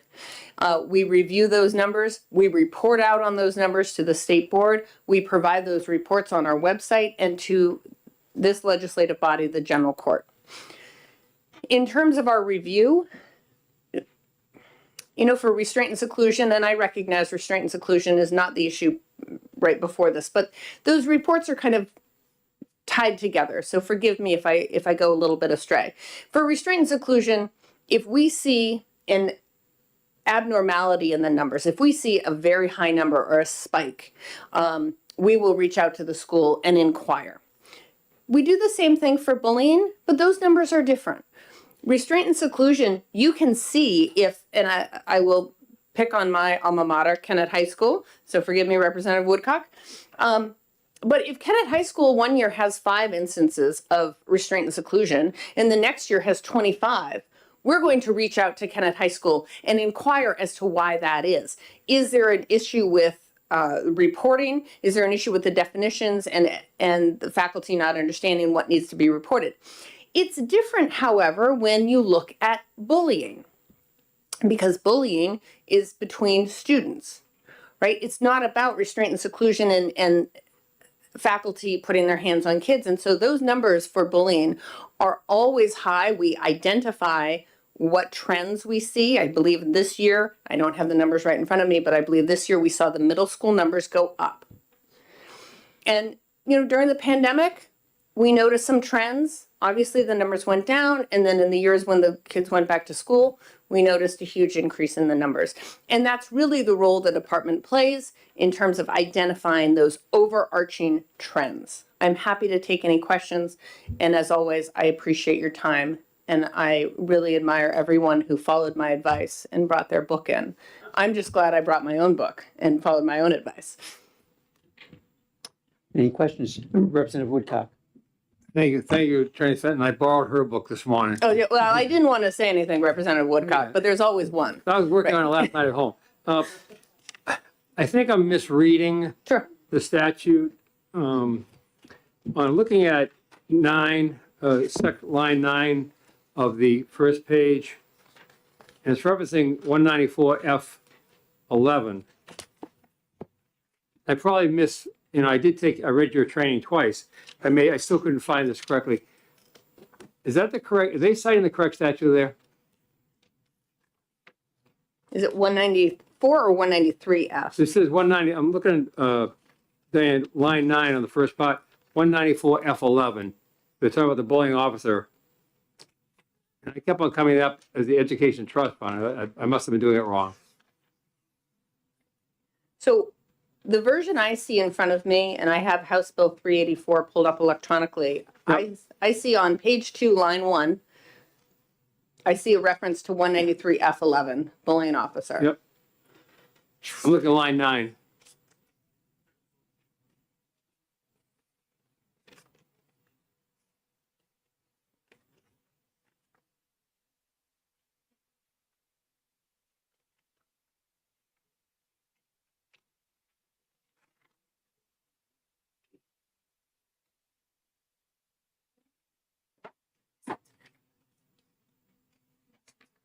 On line 9, I see, are you on page 2 of the bill?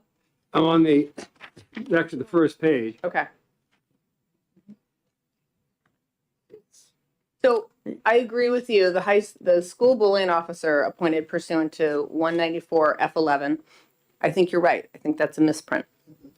Right. I think that's an incorrect cross-reference that will bring you to the wrong statute. That will bring you to the EFA statute. Right. You should be in RSA 193F. 11 would be a new section created. I agree with you, yes. I think that is simply a Scrivener's error. Follow up, Mr. Chair. Yes. I want to thank you because of your training. I saw that last night. Thank you. Well, thank you very much. I appreciate that. I'm glad you saw it because I didn't. So, thank you very much. Are there any other questions? Representative Cornell. The bullying is reported through a program that whoever does the discipline in the school fills out and then sends to the, so. That's correct. Changes could be like a new assistant principal that has different definitions of what they want to call things, or is it subject to human error or judgment? It could be, Representative Cornell. We see that more with the restraint and seclusion.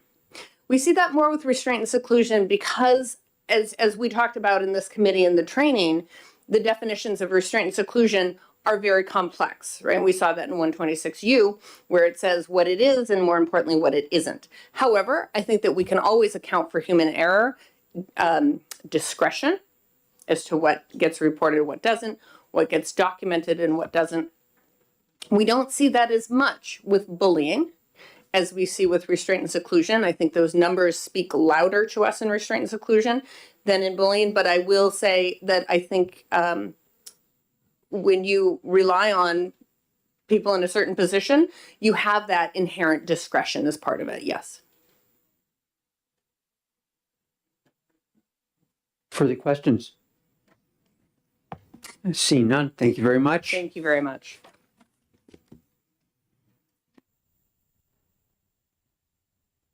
Anyone else who wanted to testify? Okay. And Ms. Fenton and pink card also? Yeah.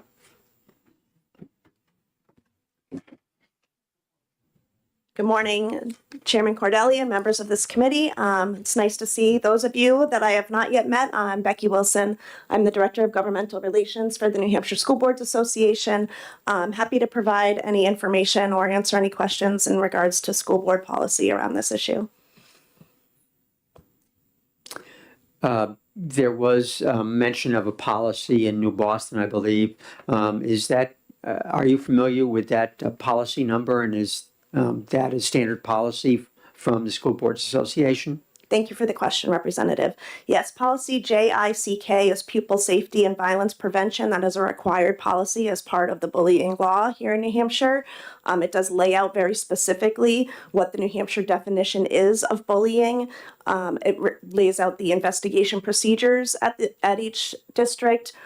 School districts and school boards need to agree on who is going to be their bullying investigator or the bullying officer, I believe was what it was called earlier, what the procedure is for investigation. There is always conversation that happens regarding the difference between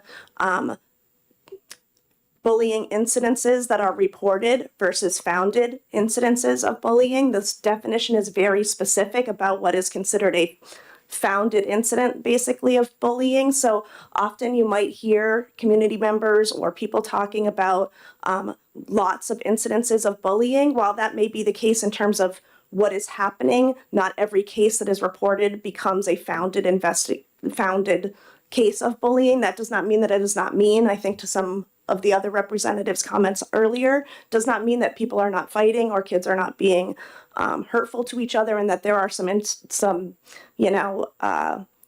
interventions that need to take place to address those kinds of issues, but not every incident that is reported becomes a founded incident of bullying based on the definition. There are also other sample policies and forms that go along with JICK in terms of reporting forms, bullying report forms, and school board notification of bullying reports. Thank you. You're welcome. Yes, Representative Terry. Thank you. Now that we know that that these sample policies exist, can you give us some sort of an idea of how widespread their usage is across the state by school districts? Not necessarily all of them in total, but that there is some degree of utilization by school districts? Thank you for the question, Representative Terry. JICK is a required policy by the state for every single school board, must adopt a policy around bullying investigation and reporting. This is a sample policy, as I believe the speaker prior spoke to. We offer sample policies to member districts to adjust to some extent based on the culture and their community needs. However, there are parts of those policies that are required by law that must be addressed somehow within that policy. So every local district school board should have this policy. Thank you. You're welcome. Representative Woodcock. Thank you, Chairman Cordelli. Good morning. Good to see morning. you again. As regards the term bullying officer, is that a new term? I mean, I haven't seen bullying officer. I've seen designee, principal designee, a variety of pieces. Is that defined somewhere, or did I just miss that as well? Thank you for the question, Representative Woodcock. I would have to go back specifically and see in 193F if it's designated in terms of what the title is, but each school district and school board does need to identify who is going to complete the bullying investigations. In most cases, I believe it calls out the principal specifically. However, I'm sure they could designate somebody else. To somebody else's previous comment regarding whether or not it's the school resource officer, there are also, I would just caution people to assuming, that the school resource officer, if there is one, would also be the bullying investigative officer, because there are times where school district procedures need to be separate from police procedures. And I would just want to be cautious that that may not be the case for bullying officers, where the school resource officer may or may not be able to fill that role based on those differences. Yeah, thank you. So, appreciate that. I probably should have asked Attorney Fenton when she's up here. But I haven't, that term bullying officer it's jumping in my craw because I've never seen it in terms of RSAs or in school administration. Granted, as you said, someone who's designated, and it may happen to be a police officer by happenstance, but that's, so I was just trying, where it says referred to that, I didn't know if we were creating a new category or somewhere else it's referred to. Thank you for the question, Representative. When I do a quick word search for the word officer under 193F, it doesn't appear at all in that section. Yeah, that's placed it, I'm right. Yes, Representative Litchfield. Thank you, and thank you for taking my question. In light of the fact that you've mentioned that JICK exists, it is a requirement. Do you have a stance on whether or not you feel this bill is necessary? Does the New Hampshire School Board Association support or oppose this bill? Thank you for the question, Representative Litchfield. It's nice to see you. We're not taking a position on this bill as it's currently written. I think that, from a procedural standpoint involving families and having family engagement, whenever there is any kind of incident where students are at risk on either side, it's important to have parental involvement. However, there is a lot of crossover, as I think you've heard from previous speakers, with other departments, other systems that would need to be involved in this. I think having parents at the table, as I'm sure you've heard me say many, many times, is very important in these conversations, whether or not this bill accomplishes its real getting rid of bullying in our schools. I don't think we're taking a position on that. No other questions? Thank you very much. Thank you. So I guess that we'll close the hearing on House Bill 384, and we will break for lunch and reconvene at 1 p.m.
Okay, we'll start up for our afternoon session. We have two hearings and then an exec session. The first bill that we will hear is House Bill 446. And the prime sponsor is our own committee member, Representative Litchfield. Welcome. Thank you, Mr. Chair. Good afternoon. So this is regarding House Bill 446. Again, my name is Representative Melissa Litchfield out of Brentwood, Fremont, and Danville. This bill came about simply because of a constituent request. Right now, as it stands in the public schools, if any non-academic surveys are given out to the students, the parents are to be given 10 days notice, and it is to be an opt-in. The parent had simply requested that instead of a link being attached to the email, that the actual survey be attached to the email so that the parents can view the survey on the spot. I am also planning to offer an amendment today that I'm going to pass out right now.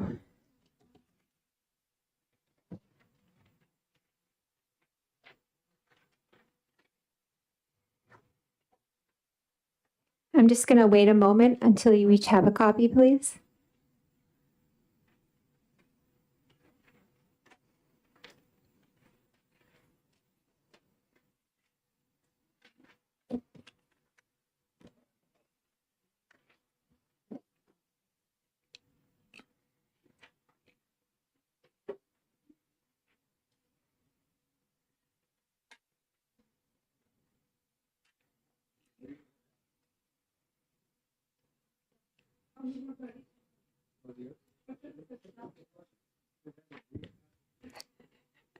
We have a problem over here. We'll take care of it.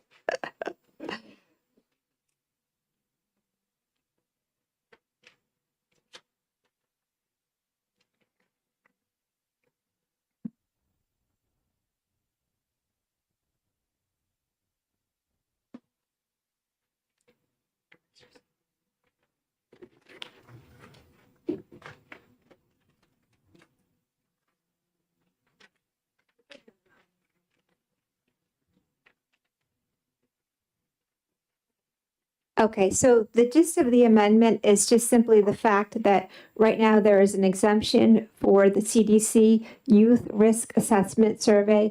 Right now, the parents do not have to opt in. It is an opt-out. I am requesting through this amendment that the committee agree that we go ahead and we change that to an opt-in.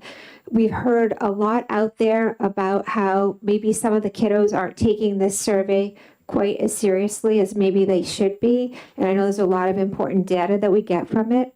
So the goal is right now to provide the parents with the same courtesy that they're receiving with all other non-academic surveys. That is the 10-day notice along with the opt-in. But this also would give the parents a chance to maybe sit down with their kiddos and say, hey, this is a very important survey. We'd really like you to take it seriously. Thank you.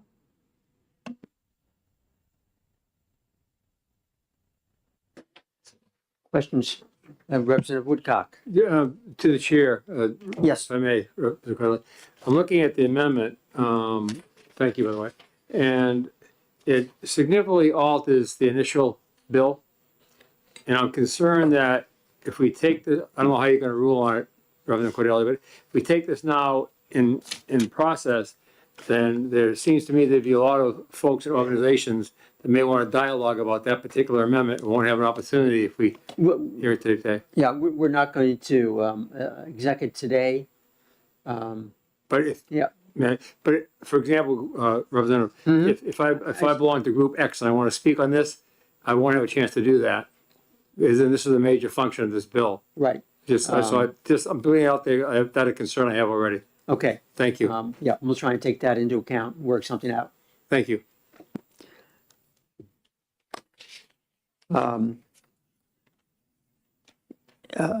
There was, the original bill had another change in it too. Do you want to just touch on that?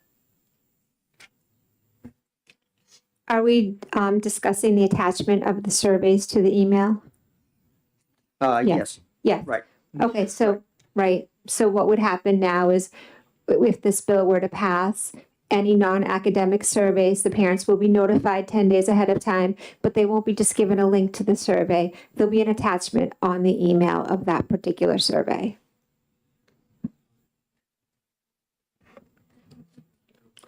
Representative Murray.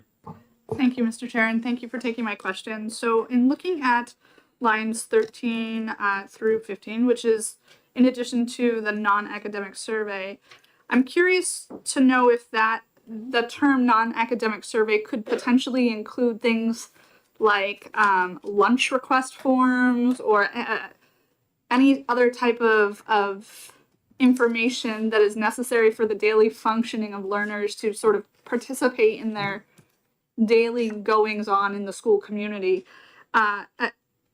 So that's the first question I had about whether or not that could be interpreted in that way.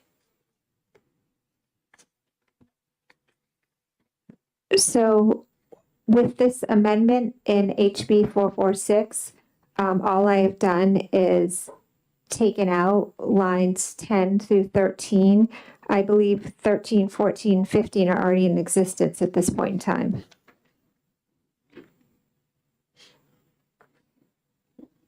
Follow up. Oh, I'm sorry. I understand. I'm sorry. I understand what you're saying. I'm sorry.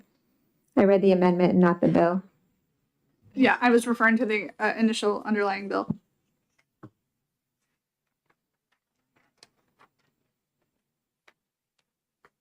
I would have to get back to you. If I may. Yes. Thank you, Mr. Chair. And then again, continuing on in lines 13 through 15, my question is to whether or not it says that you are requiring communication through email and, quote, any other means of delivery the district deems appropriate. So in the way I'm looking at this, is it possible that the district could say, that's all we're doing is email and that's it, that's all? Or is there, what is the other means? The other means is courtesy of OLS. We had discussed this earlier, and I think the feeling had been probably it's 2025, probably most people would have an email by this point in time. Follow. Okay, I'm sorry. Further questions? No? Okay. Thank you very much, Representative.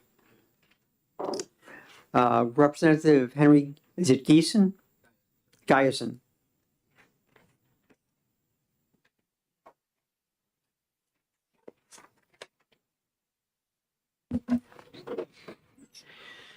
Thank you, Mr. Chair, honorable representatives. For record, Representative Henry Giesen, Hillsborough 29th District, Goffstown. So I'm a co-sponsor on this bill, and one of the things that I try to always reinforce when we talk about notification to parents, especially from public schools, is that these children, unless they are ward of the state, are the sole responsibility of their parents. Their parents are the only people who can recommend health care, get behavioral health, get counseling, assist the children medically speaking and legally speaking if there is an issue. And if the parents aren't notified of non-academic surveys or any other places where issues may be identified, then the parents don't have the means to take care of their children appropriately. There is no set of circumstances where the government's teachers, public education, who do work for the government, should be the sole proprietors of a piece of information that is not shared with the parents, unless there is an imminent risk, in which case the law enforcement should be notified immediately.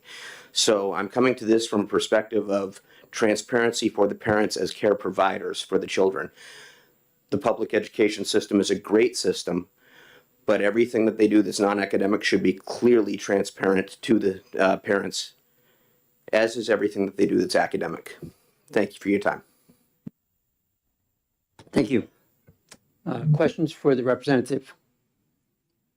Yes, Representative Morse. Thank you, Mr. Chair.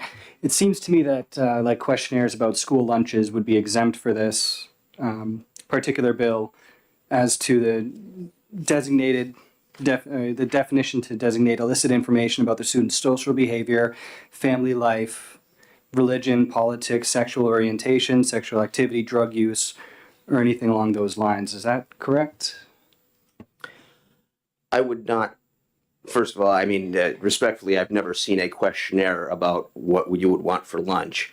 But that would occur to me to be a day-to-day operational thing in support of education. Now, with that said, I don't see a reason why a family wouldn't get shared a survey on what's available for lunch if they have specific dietary needs that the school may not know about or may know about. So I don't see a reason why we would hide that from the parents, but I also don't see that as an outlined relevance within the bill. Sir. No. I just point out that the list of information on line 17, 18 are taken from federal statute for federally funded surveys. That was put in with the original bill back a number of years ago. Representative Selig. Thank you very much, and thank you for taking my question. I'm just trying to think about these surveys in the context of my child who's been in a high school sociology class. And obviously with sociology, they're studying different things. So the students in the class designed surveys that they used with their peers within the building that were not academic, right? It might be about movies, it might be about whether the roller skating, I don't know, but specifically because they were learning the skill of completing sociology experiments. So these would be non-academic surveys for the purposes of the students improving their, in the class generating things. Would those surveys by this statute need to be sent to parents 10 days ahead of time? Thank you, Representative. By my understanding, as long as that was part of the course curriculum which was outlined and given to the parents in advance, that would be within the scope of the class. Follow up, please. Yes. Thank you. So, but the surveys were given beyond the students in the class, right? They were given to students like, through other programs, through the advisory or through lunch, during the lunch period or whatever, so that they could elicit information from their peers for the purposes of learning how to compile data, right? Like, just as an example, maybe they surveyed to determine whether more kids like pepperoni pizza versus make your own sandwiches. So that's a non-academic survey being used for an academic purpose. So I'm just curious how that would fit with this bill. Representative, my advice at that point in time would be to err on the side of caution and make those available to the parents because they're being used out of the scope of that specific classroom and among the general population. That's how I would interpret that, just from a prudent standpoint to prevent any questioning of morality or litigation.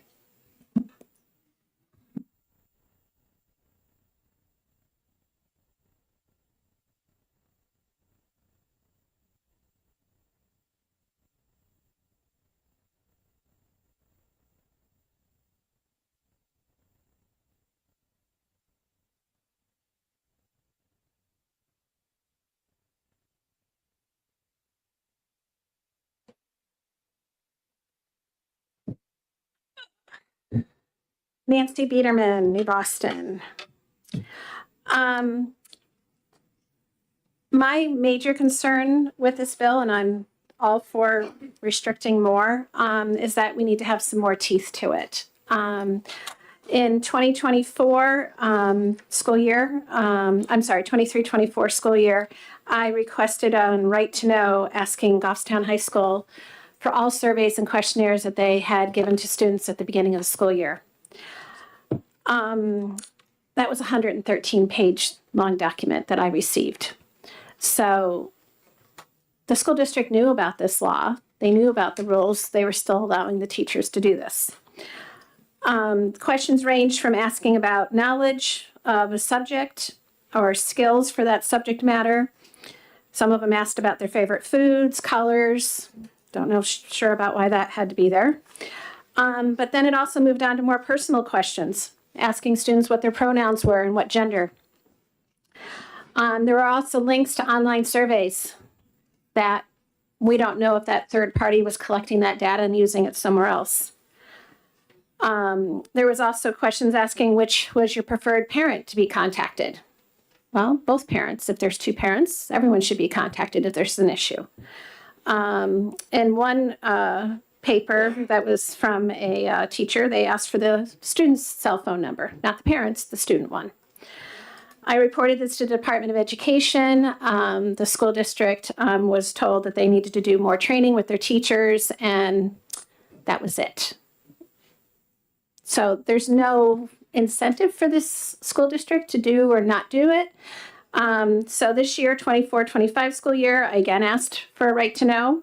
My school district is not happy when I do right to know requests because the immediate response I get from them is, we'll get back to you in 90 days with your answers. When I submitted a email to the Department of Education about this refusal of supplying the information until 90 days, all of a sudden, 4 weeks later, I got the information again this year, whereas last year it took 2 weeks.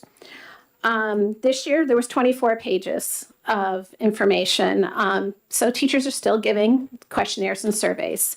Thankfully, the personal information was not provided and not asked for this time, so I was happy to see that.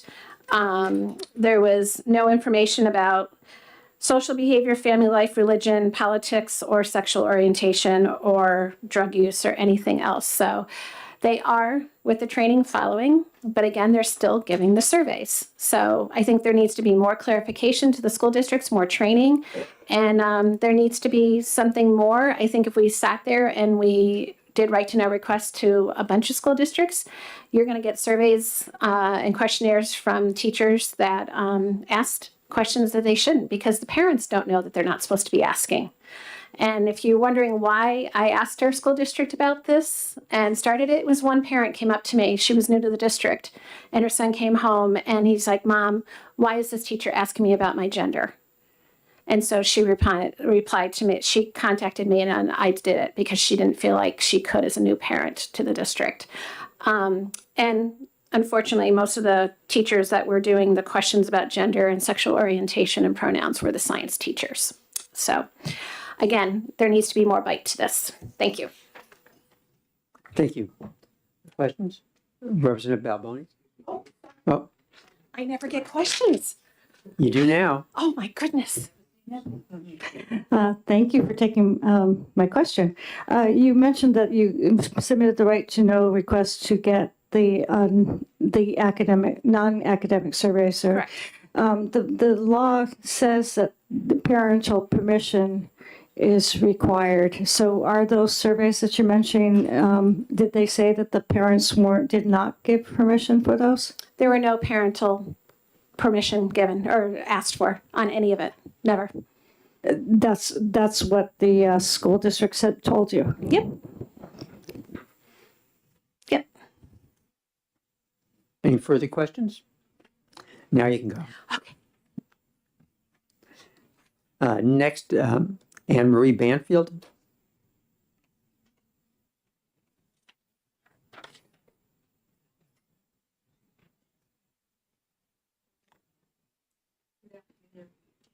Good afternoon.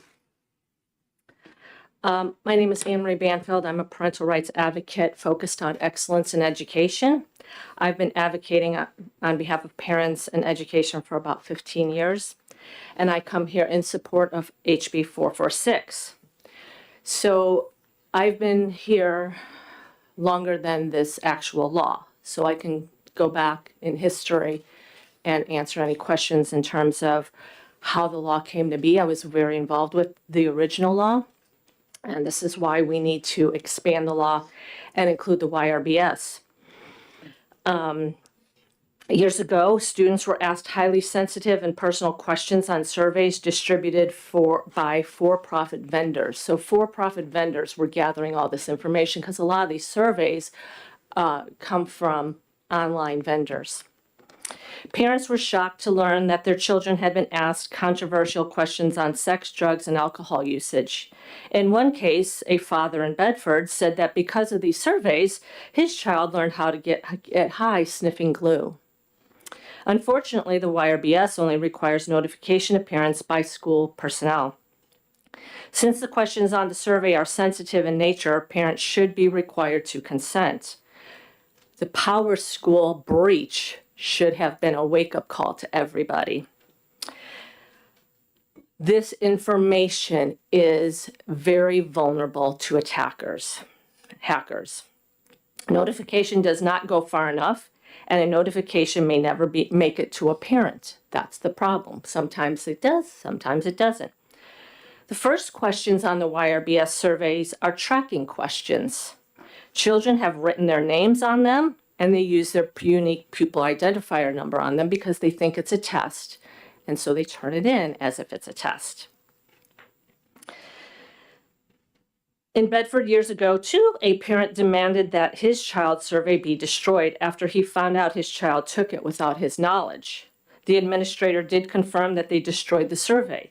If it was anonymous, how'd they manage to find it? There should never be a license to void privacy rights to collect personal data for researchers or other government bureaucrats. Public administrators and bureaucrats will always be asking for things that will make their job easier or for a little more money. Essentially, opt-out makes the assumption an entire family voluntarily gives up their privacy rights. This is wrong. The private sector, when it comes to survey, the industry standards and best management practice require opt-in. That is the standard. There is no justification to carve out a special standard for schools when it comes to the issue of parental rights and privacy. So in addition, because this has come before legislators in the past, I have additional testimony. Now this will identify prior legislation, but for instance, this one is from a medical professional doctor who's talking about why the survey, the YRBS, does not have IRB approval, which it should to make it a valid survey. So this does not have IRB approval. That's all explained in here. It's not valid. Kids take it for a joke. They just randomly answer questions. It's not in a scientific setting. So he explains all of that in here. In addition, in the past, John DePietro, who is well, he's pretty much a data privacy expert. Anybody who knows him knows that this is what he deals with, this data privacy. And he explains in here how this data is not protected and that this is also subject to a breach or a hack or something. So again, they are giving the surveys will be given. They're not taking it away with this. All they're simply asking for is to make sure the parents consent. So when a student is asked about their sexual activity or their drug usage, or if they've, for instance, on question 3, if they've attempted suicide, and sometimes people feel so depressed about the future that they may consider attempting suicide for themselves or killing themselves, this may not be what a parent wants their child to answer. And so if I knew that notification was getting to every parent and that every parent had the opportunity to look through this and make sure that this is okay for their child, because to be honest with you, a lot of parents are going to be okay with this. They're going to be fine with taking this survey, but there are going to be some that are not. And it is time to respect those parents instead of putting up a strong arm and driving them out of the public schools. So I think that's another factor to consider. So I'm happy to answer any questions if you have any. Thank you. Questions? Oh, yes, Representative Freeman. Thank you, and thank you, Mrs. Banfield, for coming in front of us. Since I do know that you've been on the leading front of this for many years, do you have any sense of what happens to that data after the surveys, the non-academic surveys are completed? So there's a difference. Already in law, they have to get parental consent on non-academic surveys. So that's already in law. Are they getting them on cupcakes, lunch? Of course not. that we discussed this with the original law. This was not the intent of the original law you need to get parental permission if you want to have a cupcake party in your school. This was specific. That's why we even added the language in there that this is about the student's social behavior. This is sensitive, private information that they're asking about. Go read the survey. Go look at the questions. Their life, their religion, their sexual orientation, their sexual activity. So that was discussed with the original bill. So we're already through that. And yes, I had one school district that did have a student go around and survey other students. So I read the survey. I looked at the survey to make sure that it's not asking about cupcakes in a social science class. But there were highly sensitive questions in what a student was going around and asking their friends. Now, this is information going to a student in the school about sexual orientation. Maybe that child doesn't want to reveal that.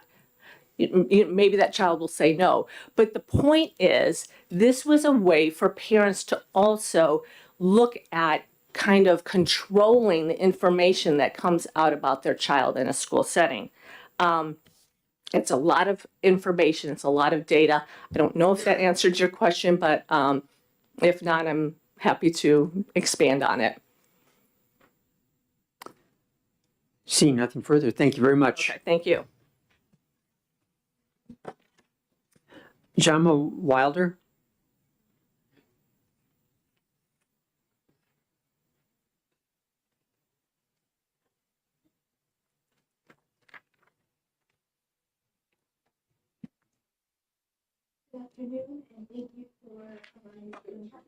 Sorry. Yeah. Good afternoon. My name's Jama Wilder, and I'm from Campton, New Hampshire.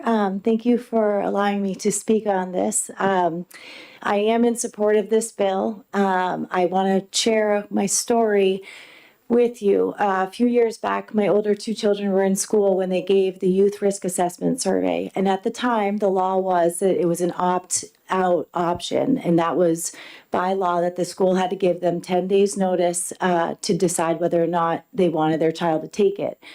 My school illegally gave the test to the children, and I got a phone call from both of my kids at school horrified at what they were being asked. And I'll share some of those things in a moment. But a week following that survey, we had a suicide in our district. And there are 6 questions about suicide.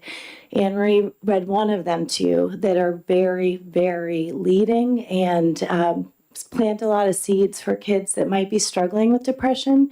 So I wanted to, I followed up with the school and I asked them to share the survey with the district so that other parents would have the opportunity to speak to their children.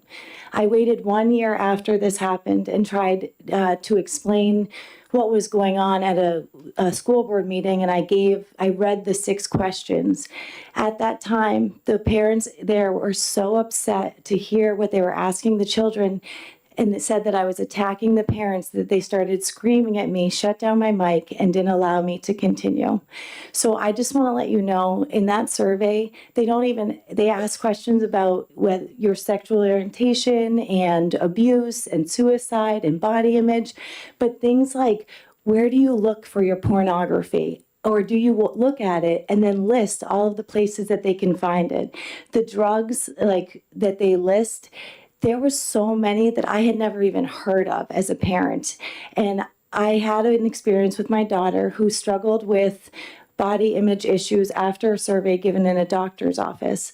And I want to bring this to your attention because I think oftentimes we think we're doing something to help other people and not realizing how much we're damaging children by giving them information they don't know how to process. And so I'm pleading with you that you would pass this bill and make it an opt-in option for the youth risk assessment survey, because these kids, a lot of them don't even know how to have a conversation with anyone else, and these ideas are now planted in their heads and they don't know how to process them. And so to protect our children and to be able to have real conversations about where they're at, I ask that you would give this information to the parents and allow them to protect the children. Thank you. Thank you very much for coming today. Questions, anybody? Seeing none, thank you very much. Emma Sigourney?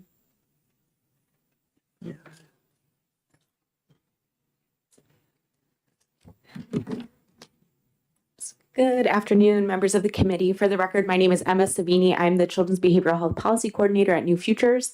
I want to first start off and say that I am not in here in opposition to the underlying bill. I think New Futures wouldn't take a position on that.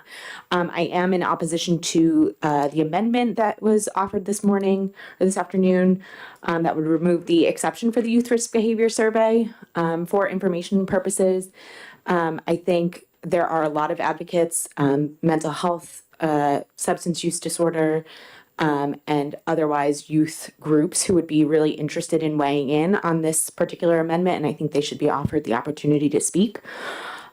Secondly, I would just underscore the importance of the data that we get from the Youth Risk Behavior Survey. If it were to turn into an opt-in survey, we know how difficult it is just to get field trip permission forms back, let alone a permission slip for something like this. So I think the amount of parents who would even have the knowledge that there's a permission slip going home about this, they wouldn't have enough data from the survey to produce reliable results.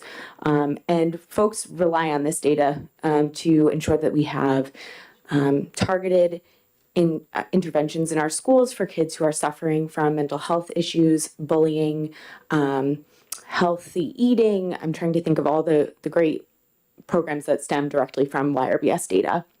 It's also really critical for people like me to be able to track the data so that we know what interventions are working, and I can help inform you all, legislators, about exactly what policies and procedures would be most beneficial for our students. I'm happy to take any questions. Again, I'm going to send some written testimony to follow up with all of you about the amendment. And I believe, and I'll send this as well, but I believe a few years ago a similar bill was introduced, and there was a group of students who sent in video testimony that was really powerful on how they use the YRBS data. Thank you very much. Yes, Representative Freeman. Thank you, Mr. Chair. Thank you for taking my question. I'm going to ask you the same question I asked Mrs. Banfield. Do you have any sense of what happens to the data after it is disseminated? Sure. Thank you for the question, Ms. Representative. I believe the department is here and they would be able to clarify more specifically, but my understanding is that the school collects the data. It is completely anonymized and it's when it's even taken, and then it is aggregated so that there's no way for the data to be tied to a particular student. And then the data is used by the school, the district, and the department to inform those programs that I mentioned. Thank you. Representative Selig. Thank you so much, and thank you for taking my question. You mentioned that the school uses the data to improve programs or to work with programs. Could you just give us a little bit more detail about how those programs benefit students? Sure. I'm thinking in particular of schools that have data on, bullying, let's say. We heard a bill earlier on bullying. I think the YRBS data can uncover instances where schools maybe have students who are experiencing bullying, may not feel comfortable going directly to a teacher to say, I'm being bullied, but they can say in this survey and anonymously say, I'm being bullied. And when the data comes back and shows that this school, 20% of students have reported being bullied, the school can implement programs to help change the culture and climate of the school and make it more friendly to all students. So I think in particular, students really appreciate having this opportunity to ask for help anonymously while they don't get that individualized component because the data is completely anonymous. If enough students report something, the data can show that.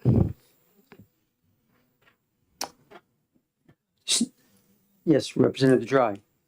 Thank you for taking my question. Thank you. So what you said, I agree with. But when students opt in, you get that data. Thank you so much for your question. I want to just be really clear that when parents have to opt into something in other states and other districts where that change has been made, there has not been enough opt-in participation because parents get so many pieces of paper a day, so many, things they have to respond to. A lot of times things get lost in the shuffle. We are hearing from educators that it's hard getting things back that students want, permission slips to fund field trips. Even that is hard to get back. So where there is not enough participation in the survey, the data is not reliable. And so we wouldn't be able to use it to inform these programs. Follow up? Thank you. Can you give me an idea of like percentage that you need to make a reasonable deduction from something? I do have that percentage somewhere. I'm sorry, I don't have it off the top of my head, but I can definitely follow up with you. Any other questions? Seeing none, thank you very much. Thank you.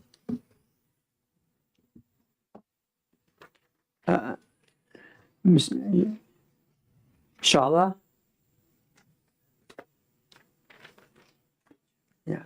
Yeah, from Health and Human Services.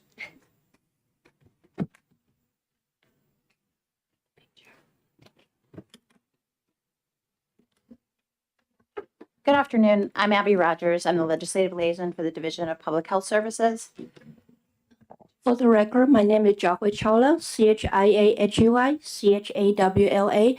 I work for the Division of Public Health Services. Thank you. Thank you. We were here to monitor the bill today. We're not going to take a position on the underlying bill, but we do have some concerns with the proposed amendment language. So we were here to discuss that and answer any questions that the committee may have relative to the YRBS Youth Risk Behavior Survey. Questions? I'm sorry. You wanted to offer some? Yes, so New Hampshire administered YRBS since 1993. Starting 2015, we started the school census survey, which to survey all the public high schools for students from grade 9 to 12 for YRBS. Currently, YRBS has two formats. One is electronic format, one is paper format. Depends on the school's preference and their resource. Most of the schools, based on our approach, our outreach, most of the schools are taking electronic surveys, which means that there is no way that they can put their confidential information or personal information on the survey. It's so click next page, for example.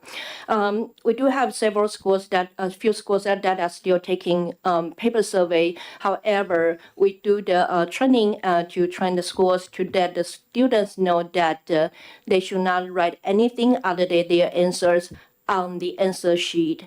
So when we distribute the school to the papers for the paper format, there is a questionnaires which is printed out, and also another part is the answering sheet that has ABCDE on it. Students will just do the circle. When they hand out their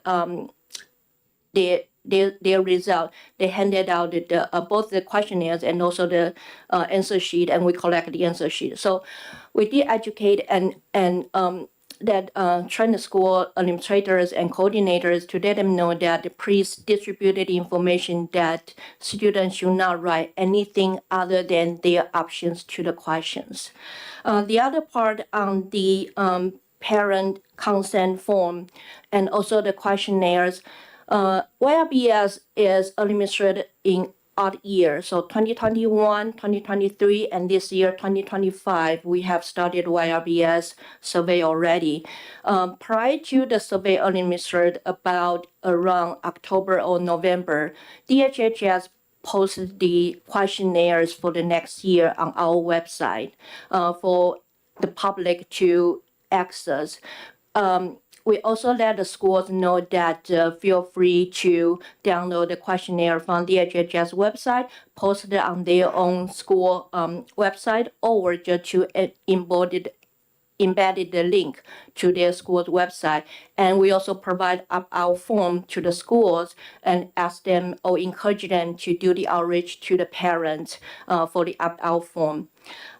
In order to take opt-in approach, we did have one or two schools in the past that they used updating approach. However, in the next survey cycle, they switch back to the up-out approach. The reason is that they didn't get their school level report because for upping approach, we were not able to produce not only the meaningful overall aggregate statistical report, but also to the school level report. We were not able to provide them the school specific report for the schools to take a look at all the options, all the survey results that the student performed or answered. So, yeah, Sorry, yeah, so we just wanted to clarify too that, as Brianna, the other speaker from New Futures, mentioned, as, for the commissioner of DHHS has a roadmap 2024, 2025. And that is specifically focusing, among other things, on behavioral health to assure that all youth in the Granite State have the mental health services that they need and a good children's system of care. So for the 2023 results that were released from DHHS, and I think it was in coordination with the Department of Education for the 2023 results, it did show market some challenges in New Hampshire with youth mental health, and the YRBS is an integral tool for the department to track and to try to address serious issues of depression. 40% of students reported they had persistent feelings of sadness or hopelessness in 2023, even though that was a decrease from 44% in 2021. These kind of figures give us some tools onto where how to address that and how to better help to improve youth mental health. So the percentage of students that we are able to help is greatly improved by the data that we receive from the YRBS. Like how is New Hampshire doing? A snapshot on what school districts might need additional assistance with students, looking at issues of nutrition, bullying, as the previous speaker mentioned, and able to have the department assist with looking at just like what is the state of youth mental health with students. I mean, that's a hugely important thing as we move forward into this new 2025, when there will be another youth risk behavior survey. And as Chawai mentioned, it's just crucial that the department be able to receive this important data on a snapshot on how youth are doing in New Hampshire with mental health. It's critically important for those students and also for the future of school districts and how they might be best able to address those needs. If I may, sorry. So for the questionnaires, it has basically 6 topics, including the sexual behavior and also mental health. It also includes alcohol consume or alcohol, risk, and also injury safety, like whether you put a seatbelt or wear a helmet while you ride a bicycle or driving, or drink or driving, or taxi or driving, this type of injury or safety questionnaire. It also asks about how you feel about yourself, whether students' voice is important to the community or to the school, whether school should take into account the voice or the comment from students, this type of question. So it has a variety and also included physical activity, nutrition, etc. So it's not just focused on sexual behavior or mental health, but it has a variety of questions in among those 6 topics. I just want to emphasize that. And the questionnaire selection is based on the CDC standard questionnaires pools that we each state, if they are administered YRBS, we will select at least 2/3 from the CDC standard pools, and we are not able to change the question wording because it focuses on the time trend. If there is some wording change, we are not able to do the time trend. So for the questionnaire selection and also what topics are included, it's very broad. Any questions? Representative Dry. Thank you, and thank you for taking my question. I'd like to follow up on the previous speaker that asked, when we asked about how much data makes good data. I mean, what percentage do you need to do that? That's a very good question, and thank you for the question. So for the survey, for the survey data or analysis, we do look into whether this is reliable or not reliable. We do have an algorithm to do the statistical analysis to compare the confidence interval. So if there's only few survey, then the confidence interval will be pretty big, and then we are not able to compare from one area to the other area. If there is a more sample size that is reliable, then yes. So back to your question, I'm not able to provide like a 10% sample or versus 90% sample. Of course, 90% sample would be better. So, and the concern on the opt-in is really about we will not be able to get enough sample size in order to generate the meaningful and statistical analysis for specific indicators or measures. Okay, so you're narrowing in on it, but that really doesn't tell me enough is enough. But what's enough? It just doesn't seem like. And how much do you think you would lose from between opt-in and opt-out? I think. How many students we will lose? Is that the question? Yeah, so currently most of the schools, are taking opt-out approach. So typically for YRBS, we need to have 60% of students who take the survey in order to get 60, yes. And that counts not only the student participation, but also the numbers of schools in that in the public health regions, so that the two factors time together in order to get 60%. So for example, if in one public health region, I'm just taking maybe Greater Nashville as an example. Sorry, I don't have the number on top of my head, how many public schools there. But if it only has 2 schools out of 5 schools that are taking YRBS or commit that they will do YRBS, if there are 100% of students for those 2 schools complete the survey, we still won't get the regional data because it's less than 60%. So it's not just about the student participation, it's also about the school participation. And YRBS is all voluntary, so we don't put a mandatory that the school needs to participate. Thank you. That's helpful. Thank you. Representative Murray. Thank you, Madam Chair. Thank you for taking my question. I think you started to hit on something that I was thinking about, and you mentioned the regionality of maybe results or findings. Is there, through the YRBS, are there data-informed decisions that would change potentially regionally? I'm sorry, if I understand your question correctly, are you asking whether the result will change the regional prevention programs or?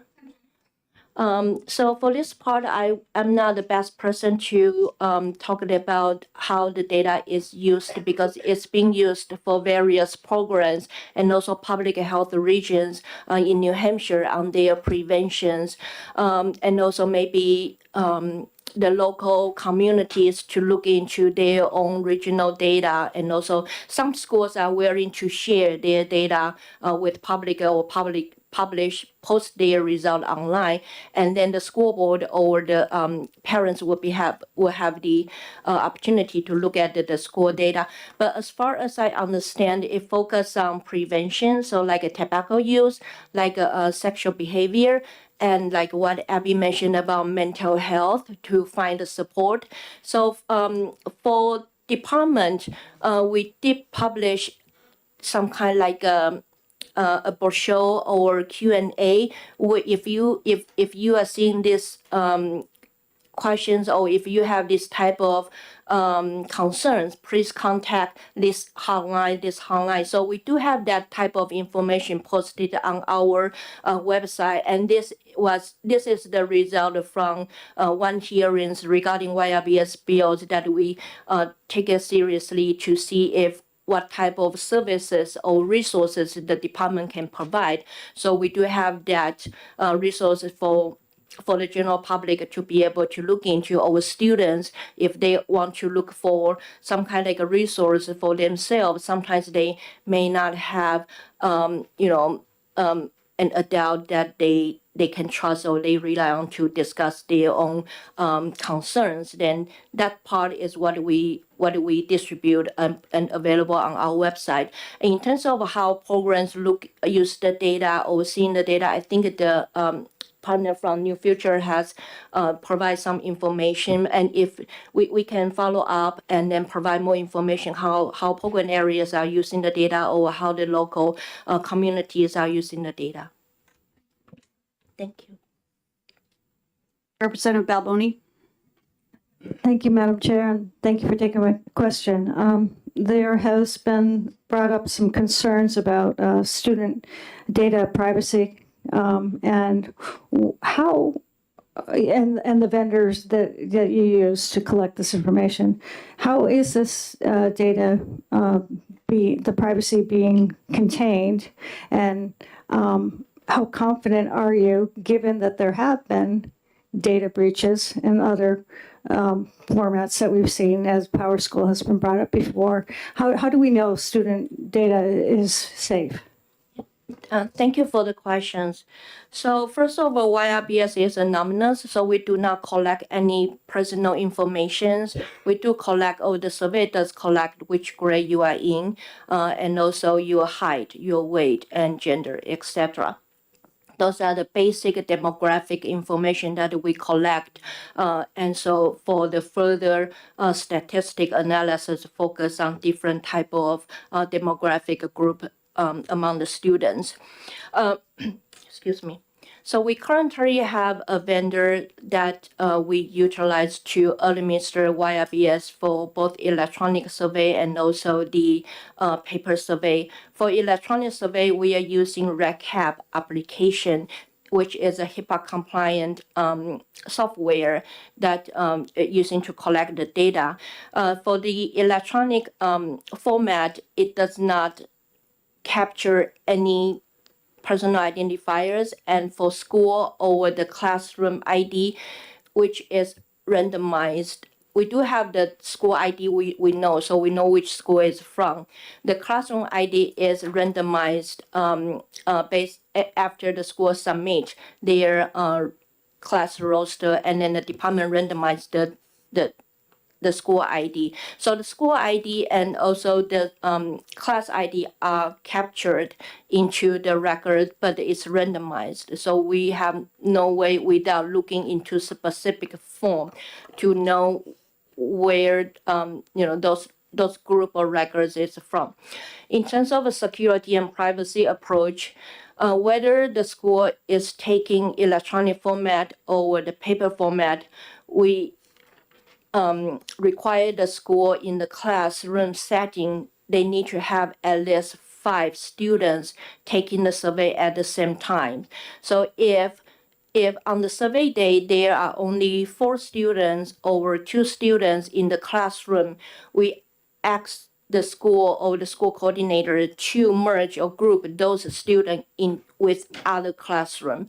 So the classroom setting needs to have at least 5 students in the classroom, and the classroom settings need to be separated so they won't be able to peek other people's screen or to look at what other people are answering. So that is the safety approach and to protect privacy and confidentiality that we require the schools to take as this type of approach. And how confident the data is,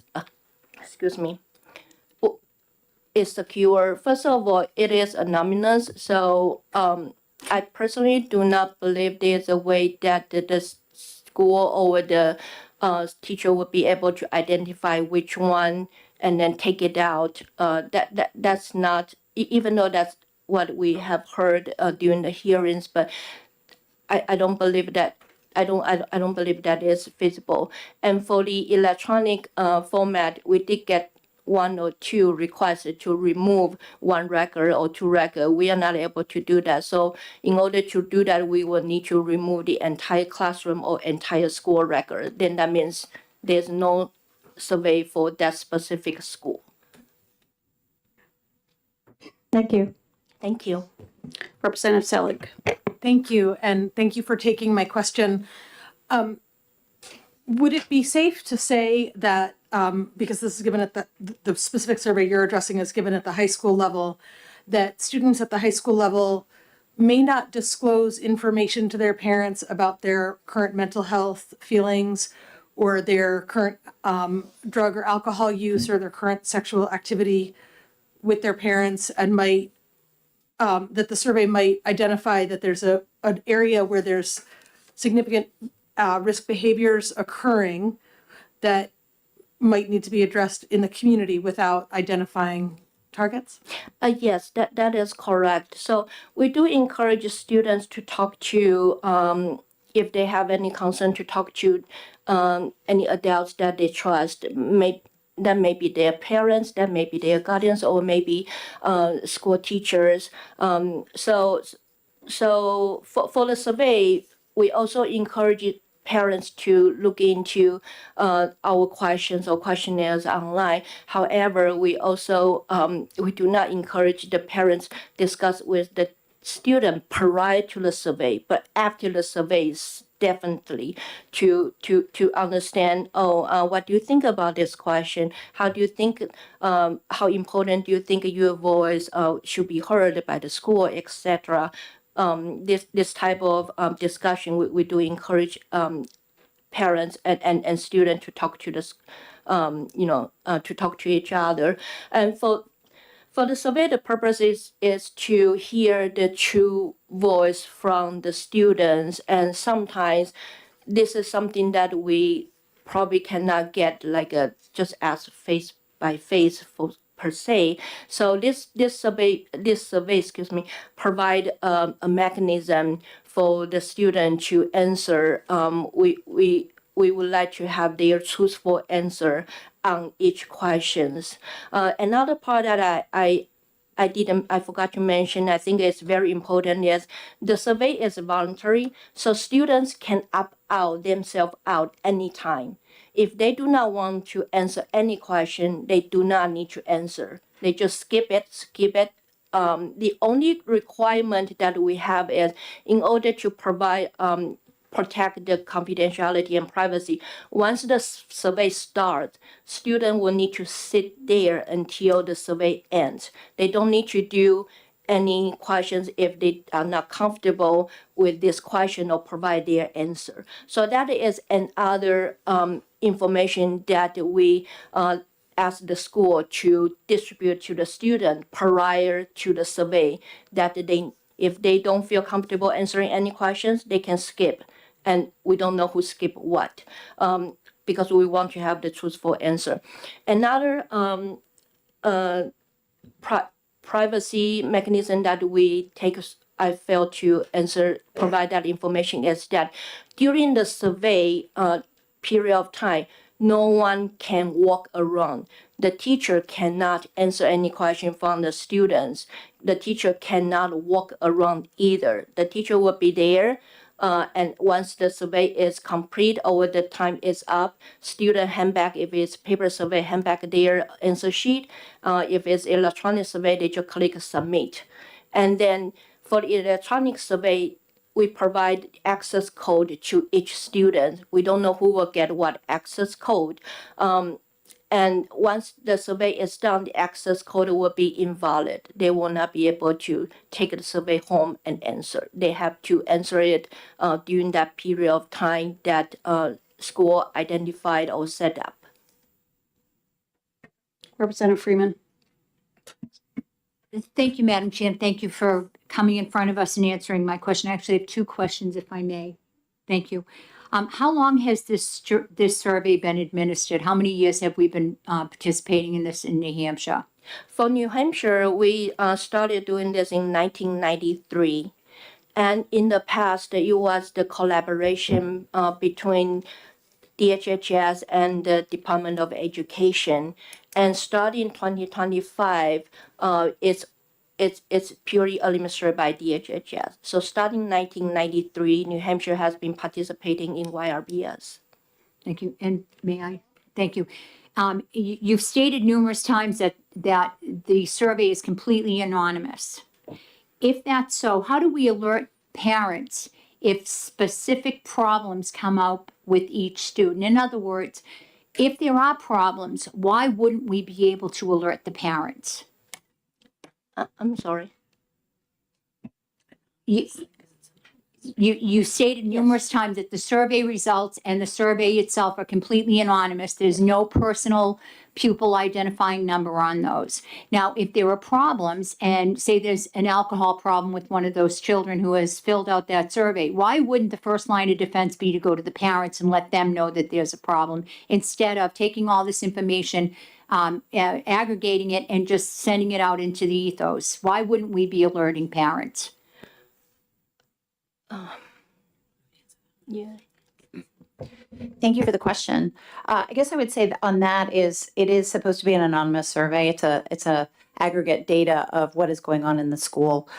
As part of the parental permission for taking the survey, which we provide to parents, they have access to the survey, they have access to questions.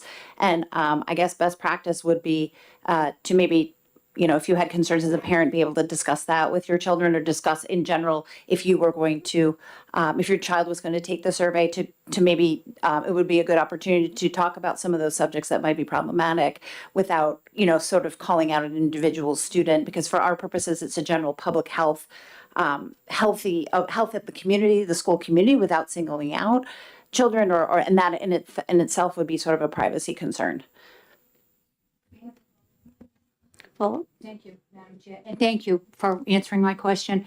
I do understand what you're saying. However, the parents are the first line of defense.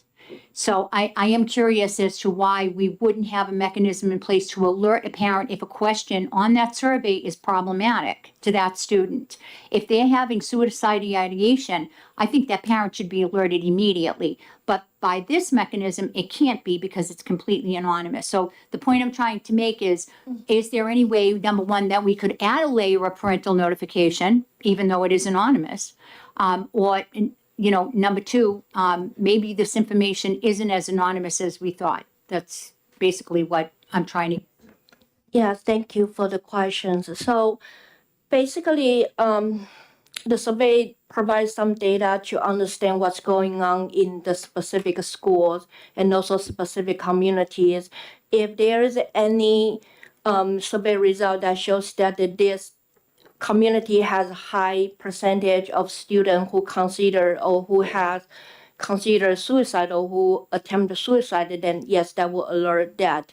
In order to alert the parents in front of time, that would be the efforts from the schools and also maybe the local community program areas to do so. For the survey is to provide some supporting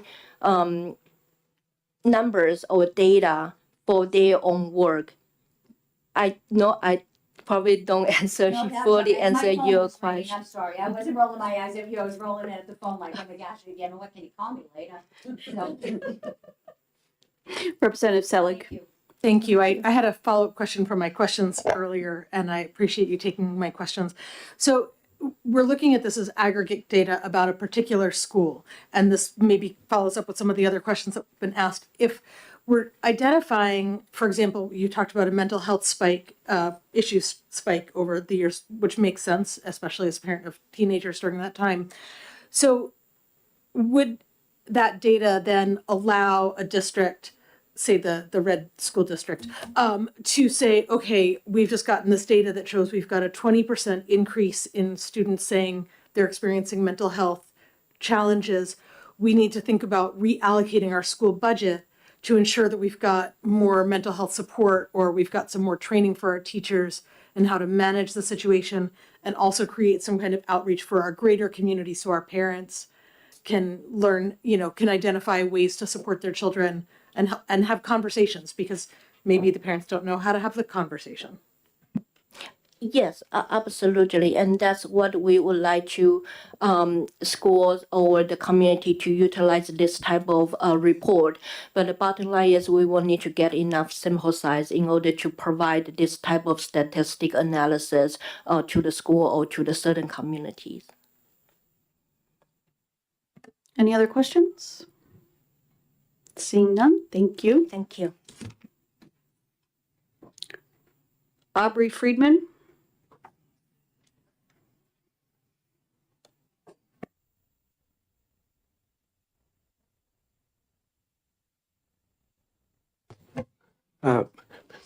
Madam Chairman, committee members, Aubrey Friedman, live in Bridgewater, private citizen. I speak in support of this bill. Parents need to know, well, first of all, on these surveys, why are they even wasting all this time on it when the proficiency rates are so low, especially in math and science? But okay, they do. They've got them. They're in the schools. That's that. Why shouldn't parents pay attention to what's in these surveys? Have you actually looked at them? I've seen them. They're actually a little bit better now. I've been looking at them for a couple of years. I've been going to school board meetings for several years, and they're not quite as nosy as they used to be. The middle school is 50 questions, and the high school is 85. It used to be, I think, like 110 or 111 for the high school. Really nosy questions, asking about what goes on at home, fighting, firearms, really nosy. But here I want to just read a couple. The middle school, you wouldn't understand high school already. They're older. Middle school, this is from the middle school, and I looked at the 2025 version. Number 33. Again, this is middle school. Have you ever had sexual intercourse? Number 34. How old were you when you had sexual intercourse for the first time? 35. With how many people have you ever had sexual intercourse? 36. The last time you had sexual intercourse, did you or your partner use a condom? I'm not stupid enough to think that middle school kids don't have sex. They probably do, but I think this is outrageous. And they do ask questions about, how many carrots you ate and how many potatoes or whatever. They're not interested in that stuff, trust me.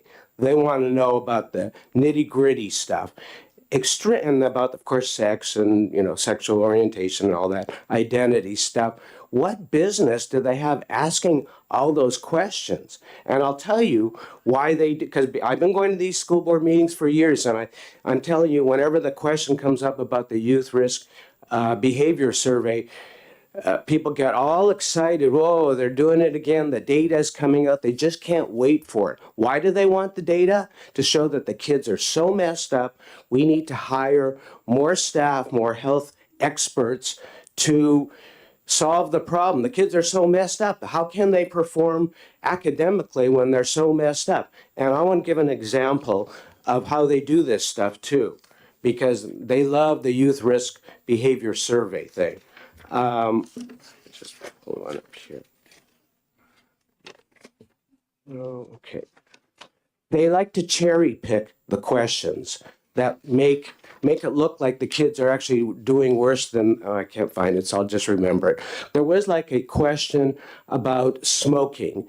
And one question was, how young were you when you smoked your first cigarette or something like that? 9 or 10 or 12 or whatever, gives you various choices. Then the next question was, how often do you smoke cigarettes, every day or once a week or whatever? So clearly, the second question would be more relevant. Somebody who's a habitual smoker would be of more of concern than somebody just, like I actually smoked a cigarette when I was 12 or 13, and I never smoked again. But if I answered the survey, the first time I took it would be more, and that's the kind of question they use for justification, because I saw it on a presentation on the Youth Risk Behavior Survey. I mean, pick the most irrelevant question of all, the first time you did it, and then maybe you never smoked a cigarette again. They want to show, and again, they cherry pick the questions and answers to make it look worse so that we got to hire more people. Okay, what else? I think there is an amendment, and I haven't seen it, I guess, to strike the youth risk behavior survey so that there's an exemption, right? I believe so. Maybe I'm wrong, but if there isn't, there ought to be. The youth risk behavior survey is the worst one of them all. It's the granddaddy. It's the nosiest, and they just use it to further basically hiring more people. And I think it takes away from the academics, to be quite honest, spending all this time on stuff. So I do think it's a good bill. I support it. Clearly the amendment about taking out the parental consent. I wish parents would actually look at these, realize what's going on, but you can't force it, but at least you have to get the consent. And I think they also mail out all that stuff at the beginning of the year, and they don't, I don't think parents pay that attention. So I think this particular thing should be sent separately through emails. And it is true, a lot of people don't open emails anymore, so even then that might not work. Maybe they have to mail it, I don't know.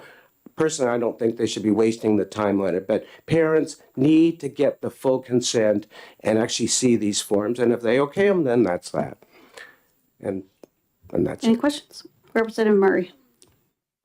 Thank you, Madam Chair. Thanks for taking my question. Did I hear you correctly that it's your understanding that a notification is sent at the beginning of the year to families through either a letter or a parent portal or something of that nature? It is my understanding that there's a bunch of stuff sent early in the school year, which you would expect, and that this is one of them, just in a flurry of papers. And that's, and I don't think parents pay much attention to that. I could be wrong, but I think something like this that asks all these nosy questions should be sent separately and actually get a response. And it should be opt-in. That's another thing too. This opt-out, to me, it just doesn't work. Representative Woodcock. Thank you, Madam Chairman. Good to see you again, Mr. Freeman. It's a pleasure. Just one question. Repeatedly, you kept on saying they. Who are they? The administration and school board members who support having more and more staff, more and more turning our schools into hospitals. So specifically, it's been administration and people on the school staff. board. Okay, thank you. Any other questions? Seeing none, thank you. Thank you. Becky Wilson.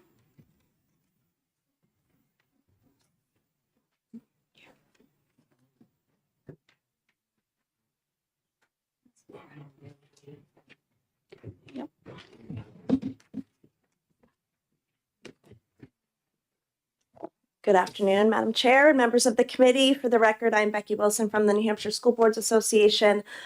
We are not taking a position on the underlying bill.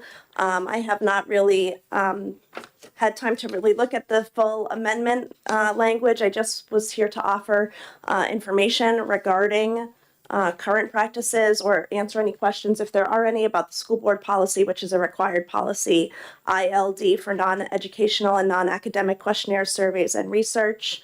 And also to just offer some additional resources to the committee regarding the YRBS. New Hampshire School Boards Association for a long time has had a resolution that is affirmed annually by members that opt in for curriculum programs, and this particular survey does create an additional burden on the district. That's not to say that parents don't have the opportunity to opt out of curriculum or programs or surveys that they don't feel they would like their children to participate in. If you do go to the DHHS YRBS website, every single question for the survey is published on that website. There's also a document as well that looks at every single question and provides a rationale of why that question is being asked, as well as lists references for data that is supporting why the question is being asked. Given that it's given twice in high school, I do believe that the majority of districts do post on their website or send home at the beginning of the year as part of the paperwork notification that the YRBS will be given out during I think even years where it's not part of the procedure because it is only given every other year.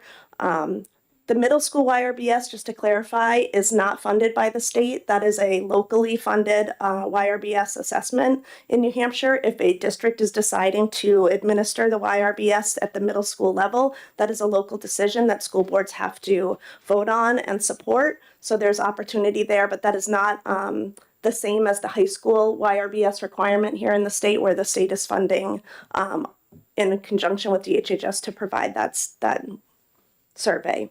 And most school districts do share the results, their local results of the YRBS at a school board meeting when those results come out, so that there is some community information regarding how that data is being used, what it's being used for.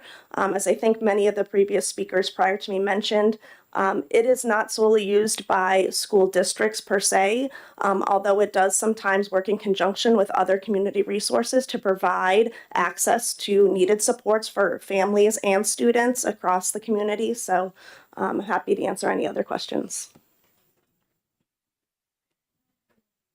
Anybody have questions? Seeing none, thank you, Becky. Is there anybody else looking to testify on this? Okay.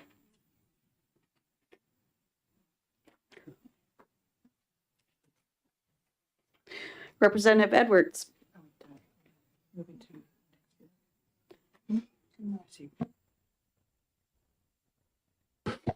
Thank you, Madam Chair. I'm Representative Jess Edwards, representing Rockingham District 31, Auburn, Chester, Candy, and Deerfield. Just wanted to make one point. As a former certified information privacy professional and a 10-year active member in the International Association of Privacy Professionals, I worked for quite a while in corporate America and worked a lot with marketing people. And in the commercial world, it's considered highly unethical to do anything but require an opt-in to the collection of personal data. Opt-out was always viewed as unethical. And so I've been trying for 4 or 5 years to switch the culture of the legislature and the state from doing opt-ins to, doing opt-outs to opt-ins, because opt-in is the ethical way to behave. And I wanted to make the point because that issue came up and we have some new freshmen in the legislature, but that's it. Thank you. Any questions for? Nope. Thank you. Okay, what we're going to do is recess this hearing because we just got the amendment today and there may be more public testimony on this because it does change it quite a bit. So we will recess to a later date.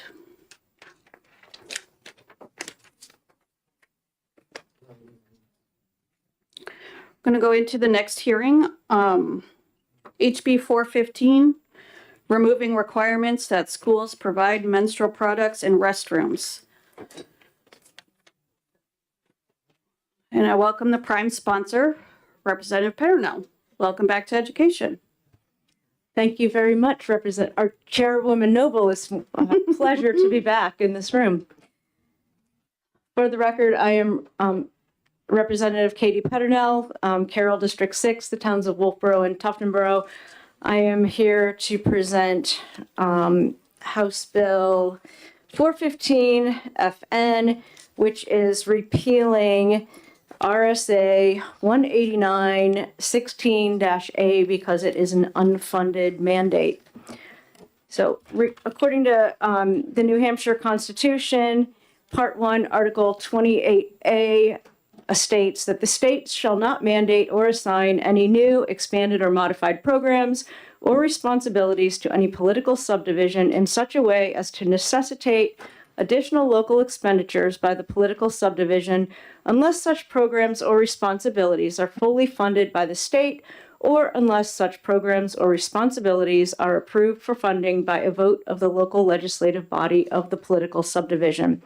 Now, this bill is relating specifically to supplying free menstrual products in restrooms. I certainly don't have an issue with that. My issue with this bill is the unfunded mandate portion of it.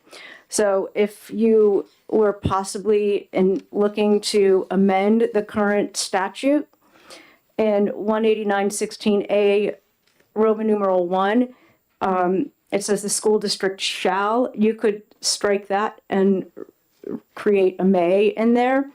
If you go down further in the current statute to Roman numeral 3, this is where the unfunded mandate is, and it says the school district shall bear the cost of supplying menstrual hygiene products. And then it goes on, this was, the next sentence was added in to temper the first, as I saw when I went back and looked at the original hearing on this bill on this statute from 2019. And the second part says the school district may seek grants or parts. So they have the opportunity to look for outside sources without taxpayer funding specifically. I had one question from the public. I understand that there have been at least 3,000 online submissions regarding this bill. I have received very few comments addressed to me personally, but one came up just the other day, and it was a good question because the woman who emailed me, she was looking at the fiscal note. So first off, I was impressed that someone from the public was reading the entire bill. But she was concerned about the line in the fiscal note that says to the extent school districts choose to stop providing such products. I really doubt that school districts would choose to stop doing that. They're already paying for it right now. So my recommendation to her, and when I responded to her email, was that she check with the school board, find out how they're funding it right now, and whether or not they would continue to choose to do so should this bill pass as written. And I think that covers everything that I wanted to cover on this bill. So if you have any questions, I'm specifically concerned that it's an unconstitutional, unfunded mandate. The problem is not the products being supplied. Any questions? Representative Dry. Thank you. And thank you for taking my question. Do you have an idea what a fiscal note would be if we had to pay for this? No, I do not. Okay. You can do it in your time. Any other questions? Representative Balboni. Thank you for taking my question. Have you heard from any school districts that are opposed to doing this or have any problems with the law? Personally, no. One other thing that I did want to point out is that in 2021, House Bill 276 actually tried to make this bill better by, in section Roman numeral 3, adding in accordance with Article 28A of the New Hampshire Constitution, the state shall not mandate. It basically put Article 28A into the current statute, but that bill didn't pass the House. So, Representative Selig. Thank you very much, Madam Chair, and thank you for taking my question. Do you have any idea what the current cost is to any district? No. I would recommend to constituents that they find out. I mean, it's already in the school district budget. I doubt it's a line item. Okay, and prior to this bill, the original bill, which also directed schools about where products were to be located, was there any information that you were looking at that had to do anything to do with cost? Again, I have no concerns other than the fact it's an unfunded mandate. Representative Freeman. Thank you, Madam Chair. And I do believe that Representative Edwards has an answer to a question about the money. Yeah, he's going to testify next. Oh, thank you. Representative Hall. Thank you, Madam Chair. Thank you for taking my question. Are you aware of any other legislation, all categories that have unfunded mandates that are a concern? I'm just curious, is this the only unfunded mandate out there, or that this became a hot topic? I appreciate your question. I highly doubt it's the only unfunded mandate. For some reason, it's one that pops up quite regularly, and it was my turn this year. Representative Murray. Thank you, Madam Chair. Thank you for taking my question. I'm rereading Article 28A that you referenced regarding unfunded mandates. And one of the questions that I do have is whether or not the interpretation is open to understanding that it's an either or for state or local municipalities to fund. It says a vote of the local legislative body or political subdivision. So it doesn't require necessarily the state. It puts the onus on either the state or a local political subdivision.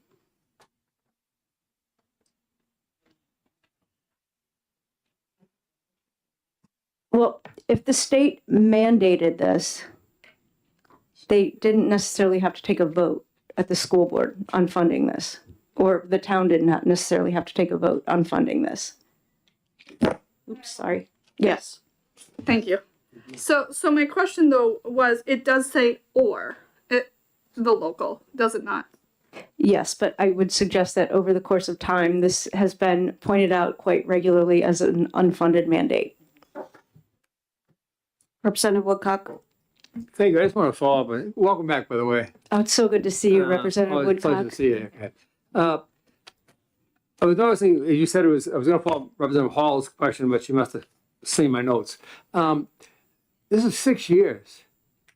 6 years of unfunded mandates across this legislature. And this one bill comes out. I'm amazed at how that could happen. I don't know. It's just one of those that keeps popping up. Have been multiple attempts to correct it, make it better. And in fact, that's how I got into this. I saw an attempt to make it better, and the conversation ensued, and here I sit. Oh, thank you. Any other questions? Thank you. Thank you very much. Representative Edwards.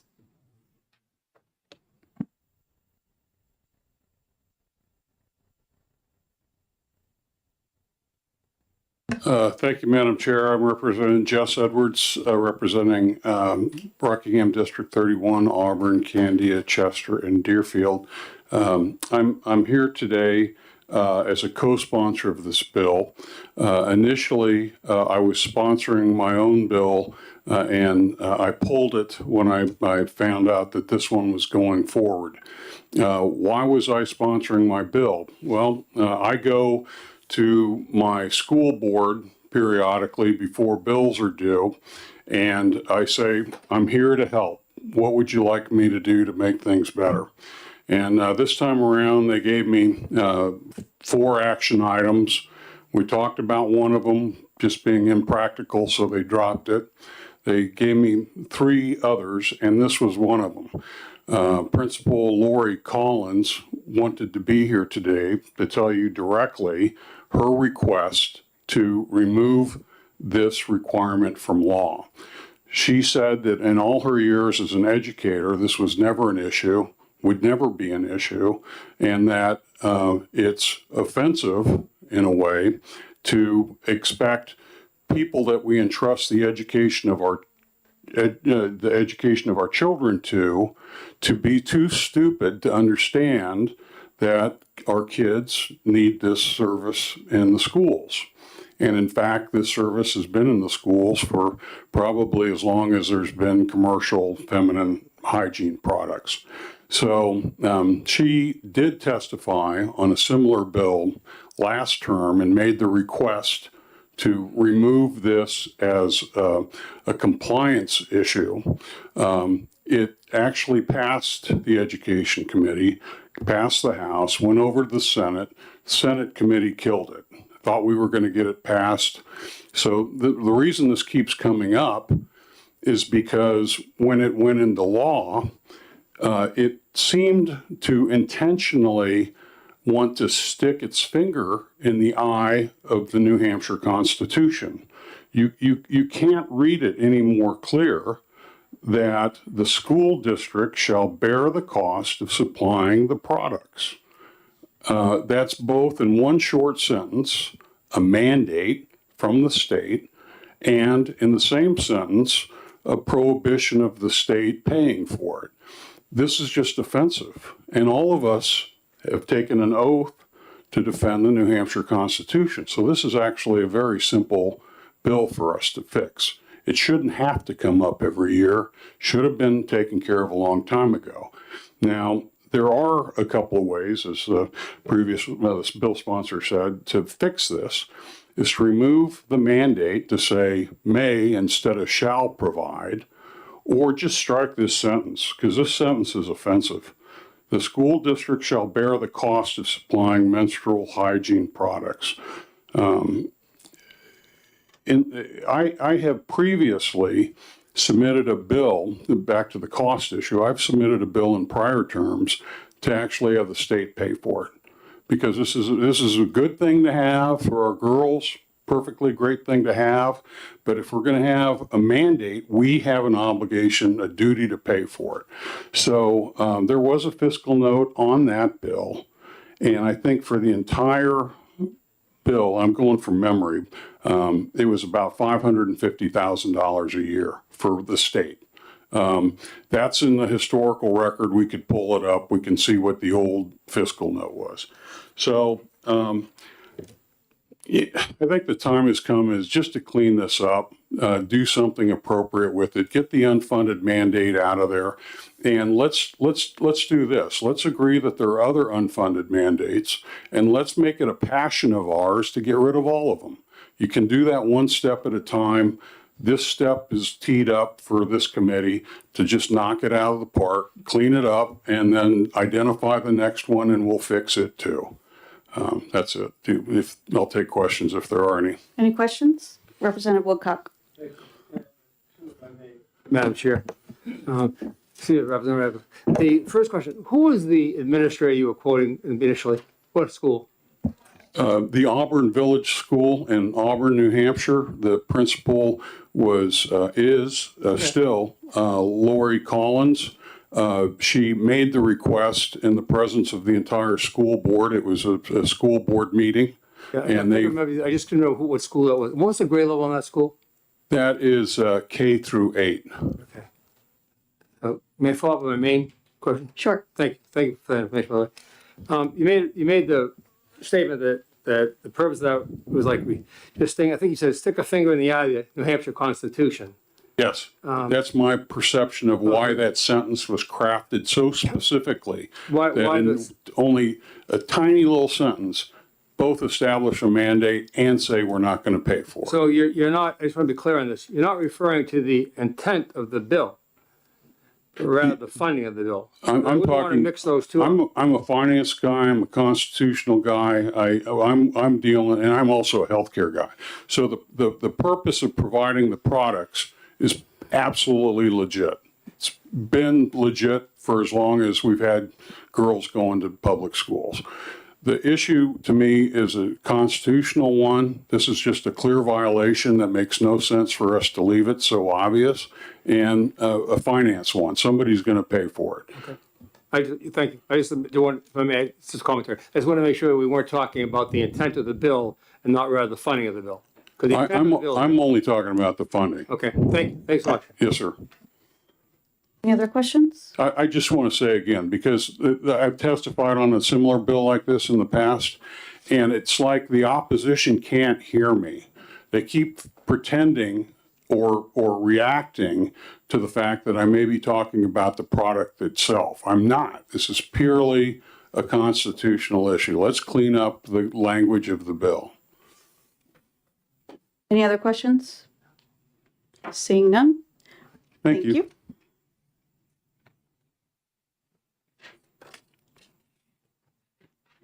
Devin Quinn.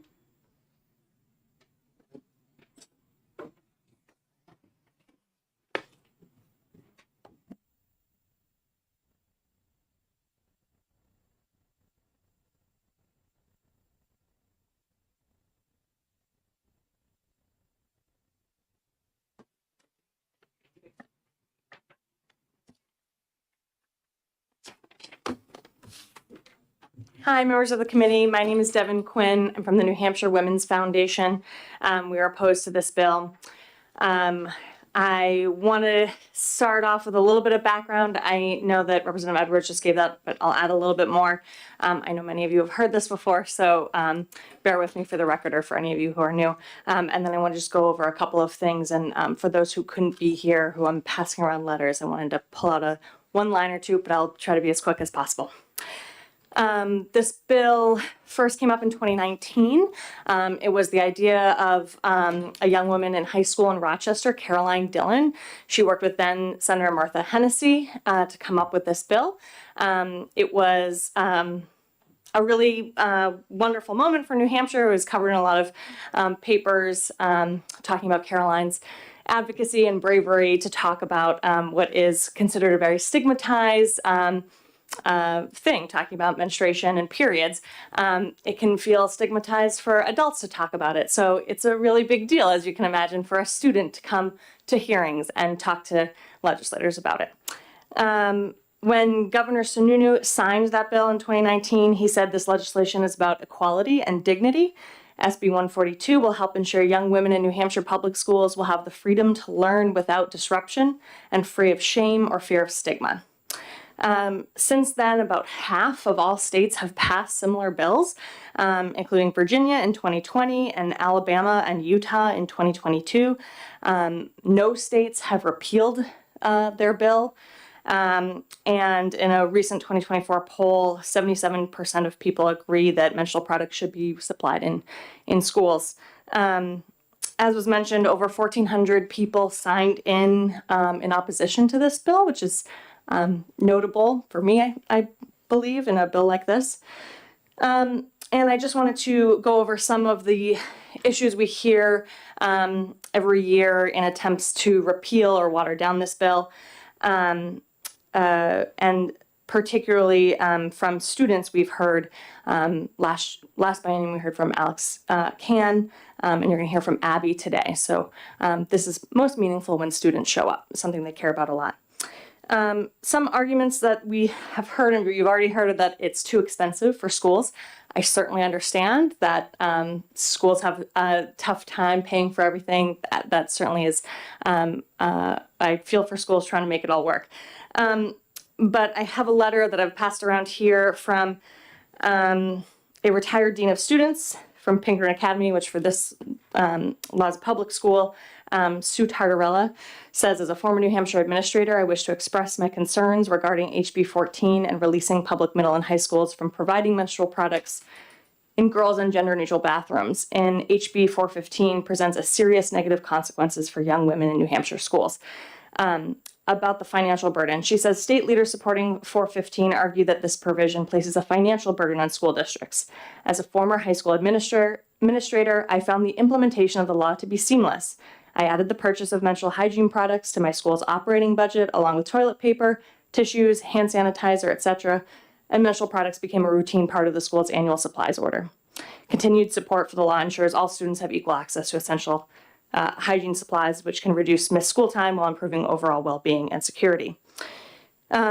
We've also heard in the past some ways to make it optional, or the words may, but that is effectively a repeal, to be clear, and would be the same as if, of course, it was optional to do before 2019. So it's effectively a repeal. Some folks have promoted a change to offering it in school nurses' offices to cut down on costs. And, you know, my thinking is that if you're cutting down on costs because it's in school nurses, then that's because they're giving out fewer products because it's less accessible, defeating the purpose of it. Specifically, another letter I gave to you all is from the executive board of the New Hampshire School Nurses Association.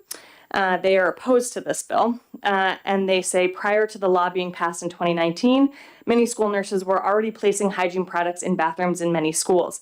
We were pleased the 2019 law took action to spread the best practices to all schools, showing that even the school nurses are showing that the best practice is to have it where students need it. They also said teachers were pleased that the implementation meant lessened missed class time when menstruating students had supplies closer to their classroom. As you can imagine, this is about school time and learning.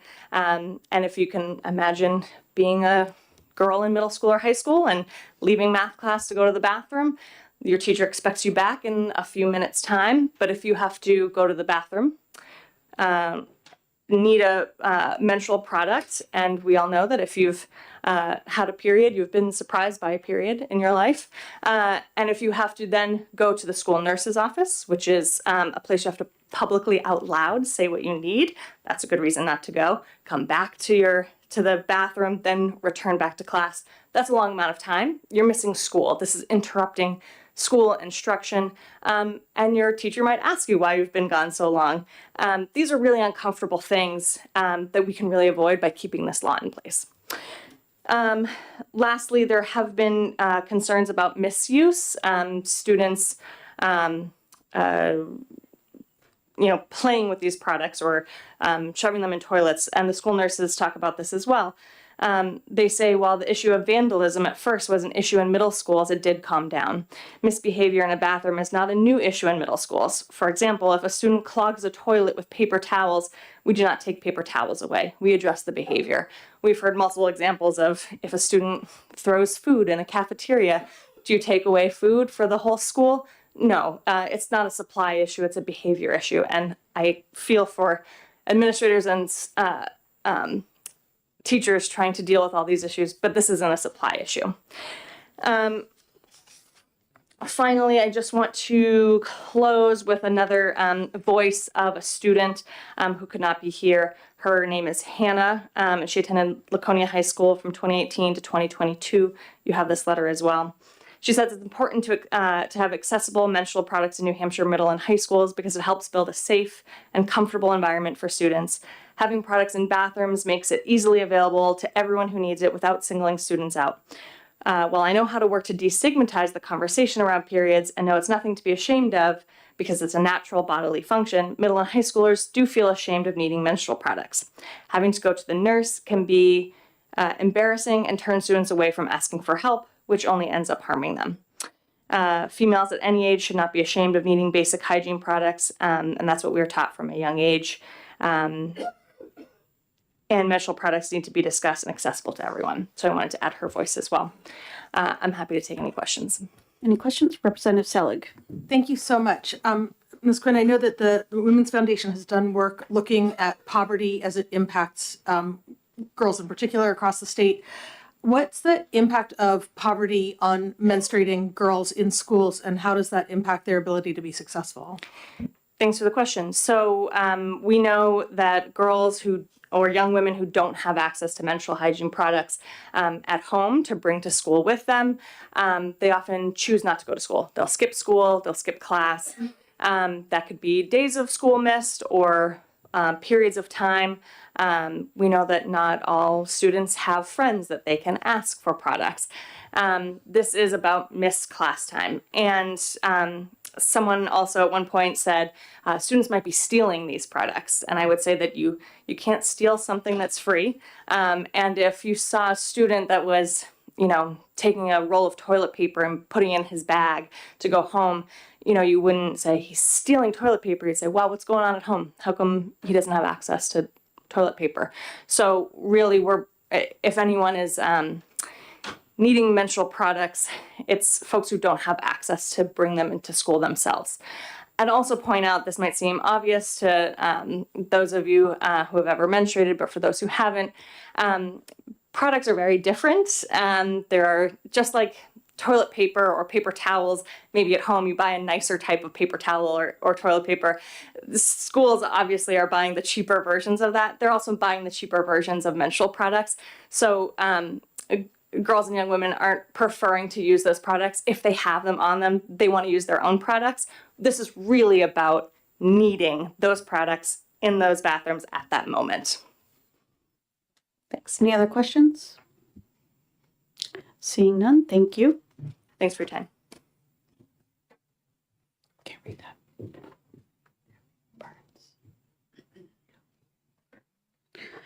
Abby Burns, I think.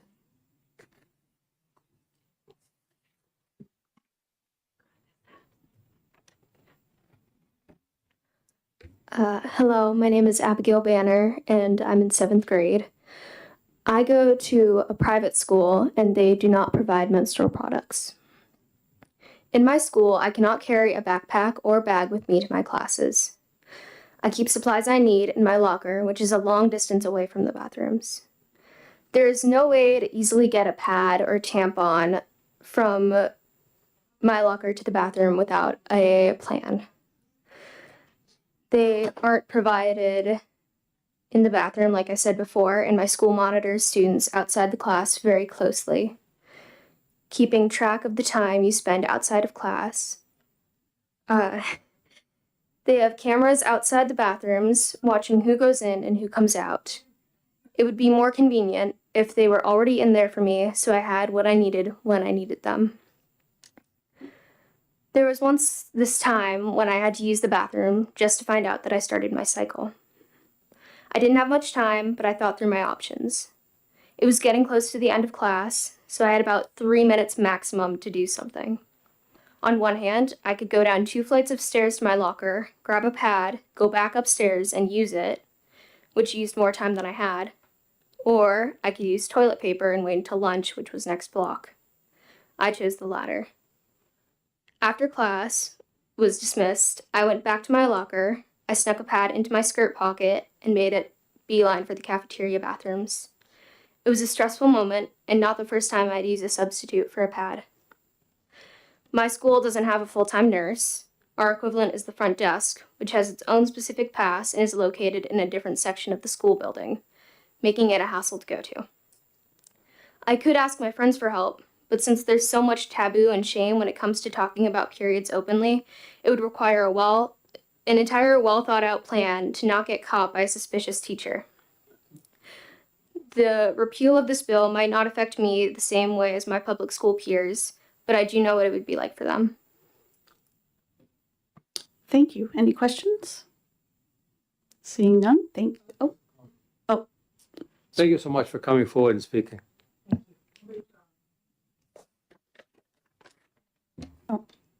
Representative Freeman? No, I'm not. Oh, I thought you did. Okay.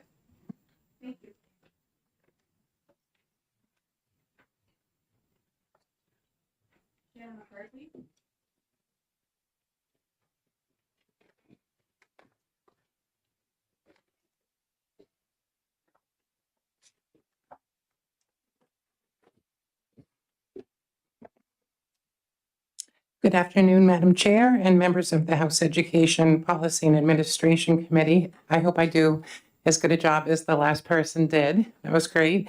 So as you know, my name is Sharon McCarthy, and for 5 years I've been the CEO of Girls Inc. New Hampshire. Prior to that, for over 20 years, I was the publisher of New Hampshire Business Review and New Hampshire Magazine. I'm the mother of 2 teenagers. I live in Bedford, New Hampshire. Girls Inc., just for some background, is a girls' leadership organization that's been serving New Hampshire girls ages 5 through 18 for over 50 years. Our mission is to inspire all girls to be strong, smart, and bold through education, healthy living, and self-esteem. We're one of the largest of 75 affiliates around the country, and we have 2 centers, one in Manchester and one in Nashua. And we also have outreach programs in over 20 schools all around the state of New Hampshire. Our research-based programming that we're known for includes STEM, financial literacy, leadership, mental health, and many other programs that are arranged by age of the girls. The majority of the girls we serve in our centers are very low income, and the majority are single-parent households. I'm here today to testify in opposition to House Bill 415, which would remove requirements that schools provide menstrual products, as you know. Period poverty impacts many of the girls and families that we serve. We have a partnership with United Way of Greater Nashua, whereby we have a period pantry known as Rosie's Pantry in our Nashua Center that supplies free feminine products to our girls, their families, and to the community. We restock this pantry daily. It's actually something that our older girls enjoy doing. We go through many products every single day that they use, and many other people. It's often a matter of not being able to afford these products. It costs, on average, I just looked online from Walmart to other places, it's $8 to $12 per box of tampons or pads. So it's expensive, especially with a family that has several girls. This impacts a girl's emotional well-being to not be able to afford these products, and it does impact their education. Many girls, especially the younger girls, as was mentioned, are just too embarrassed to head to the school nurse. And they're mortified if they have an accident at school. It's happened to my daughters, it's happened to me. I'm sure it's happened to almost every female in this room. Having products available at no charge in school bathrooms can help ease this hardship for New Hampshire girls, especially lower income girls, and all girls who might not have the products they need at that time. Based on Girls Inc. national research, 1 in 4 teens have missed class time due to lack of access to menstrual hygiene products. And our goal is to try to keep kids in the classroom. 1 in 5 teens have struggled to afford period products or have not been able to purchase them at all. And in 2019, when Governor Sununu signed Senate Bill 142, requiring schools to provide these free products, it was mentioned earlier, but the goal was to achieve equality and dignity. House Bill 415 would reverse that goal. So on behalf of Girls Inc. of New Hampshire, we respectfully ask the committee to consider voting in expedient to legislate on House Bill 415 in order to continue to provide the girls of the state with the access to free menstrual hygiene products that they may urgently need to get through their school day. Thank you, and I'm happy to answer any questions. Representative Dry. Thank you, and thank you for taking my question.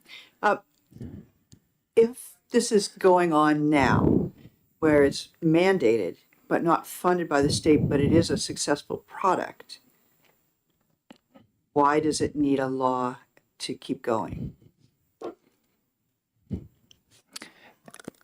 Wouldn't schools, if it wasn't a law, wouldn't many schools just opt to no longer do it and then have the risk of girls needing products, not having them, and then not going to school?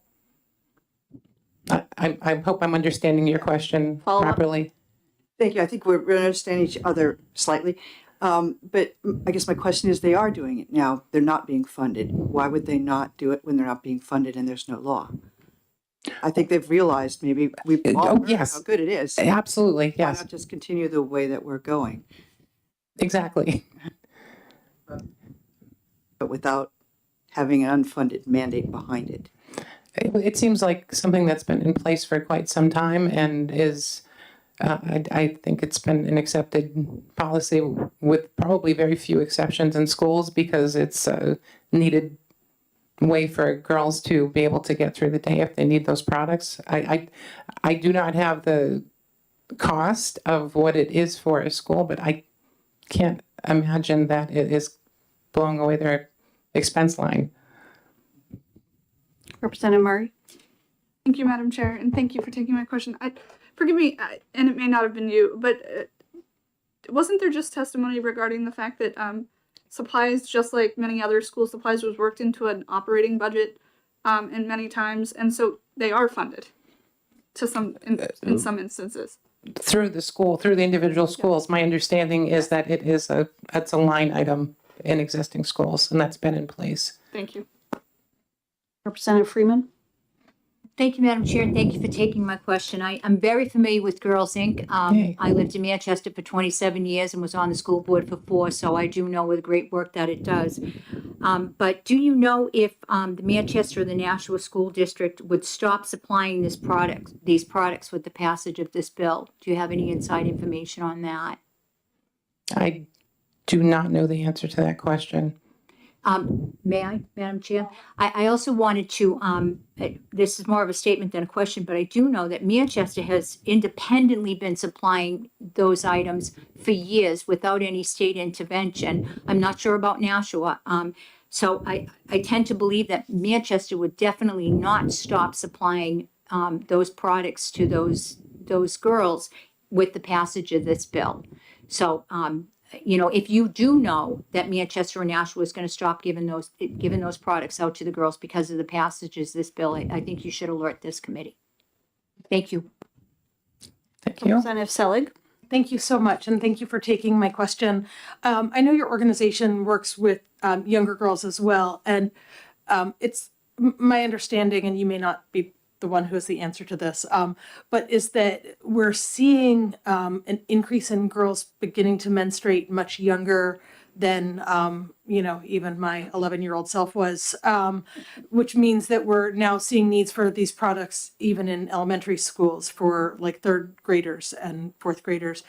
And so I'm curious if you have any information about that. And then also along with that, I'm also thinking about a girl who might have a single father or maybe multiple fathers in their home, but not a female figure that they can reach out to at the onset of their menses and the impact of that. And so I just wonder if you might have any insight as to either of those. I feel like I can comment on that. I'm not sure I have statistics that might support what I'm saying. I can tell you what I see.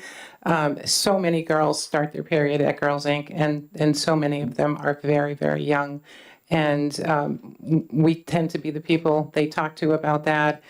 We send them home with supplies. We give them supplies when they need them. And we certainly have single fathers the single parent of girls in our program. And we also have girls that are in households with rapidly changing role models in their home. So it's very important that we play the role we do with them starting their period. And I think schools, with the goal of keeping kids in class, and girls will not go to school if they have a heavy period and don't have supplies, period. They just, no pun intended, they stay home. And so to comment on your question, yes, many girls are starting earlier and need supplies, and we supply them, and schools supplying them only makes sense. Thank you so much. Any other questions? Seeing none, thank you. Thank you. Rachel?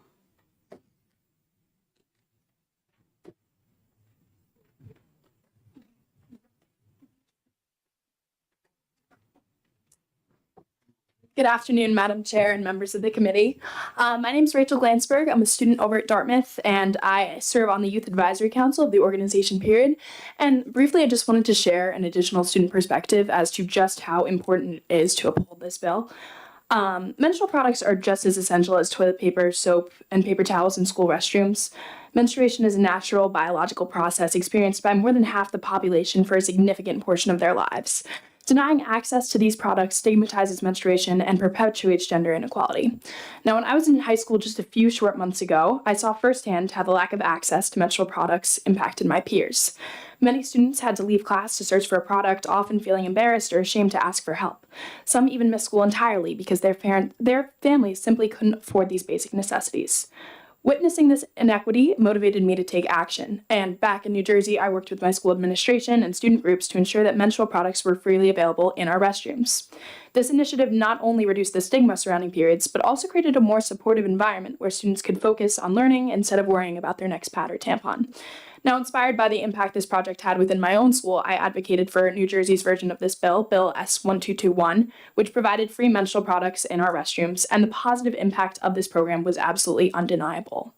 Attendance improved, and students expressed relief and gratitude for having one less barrier to their education. This experience is why I feel so strongly that every student deserves access to menstrual products in their school restrooms.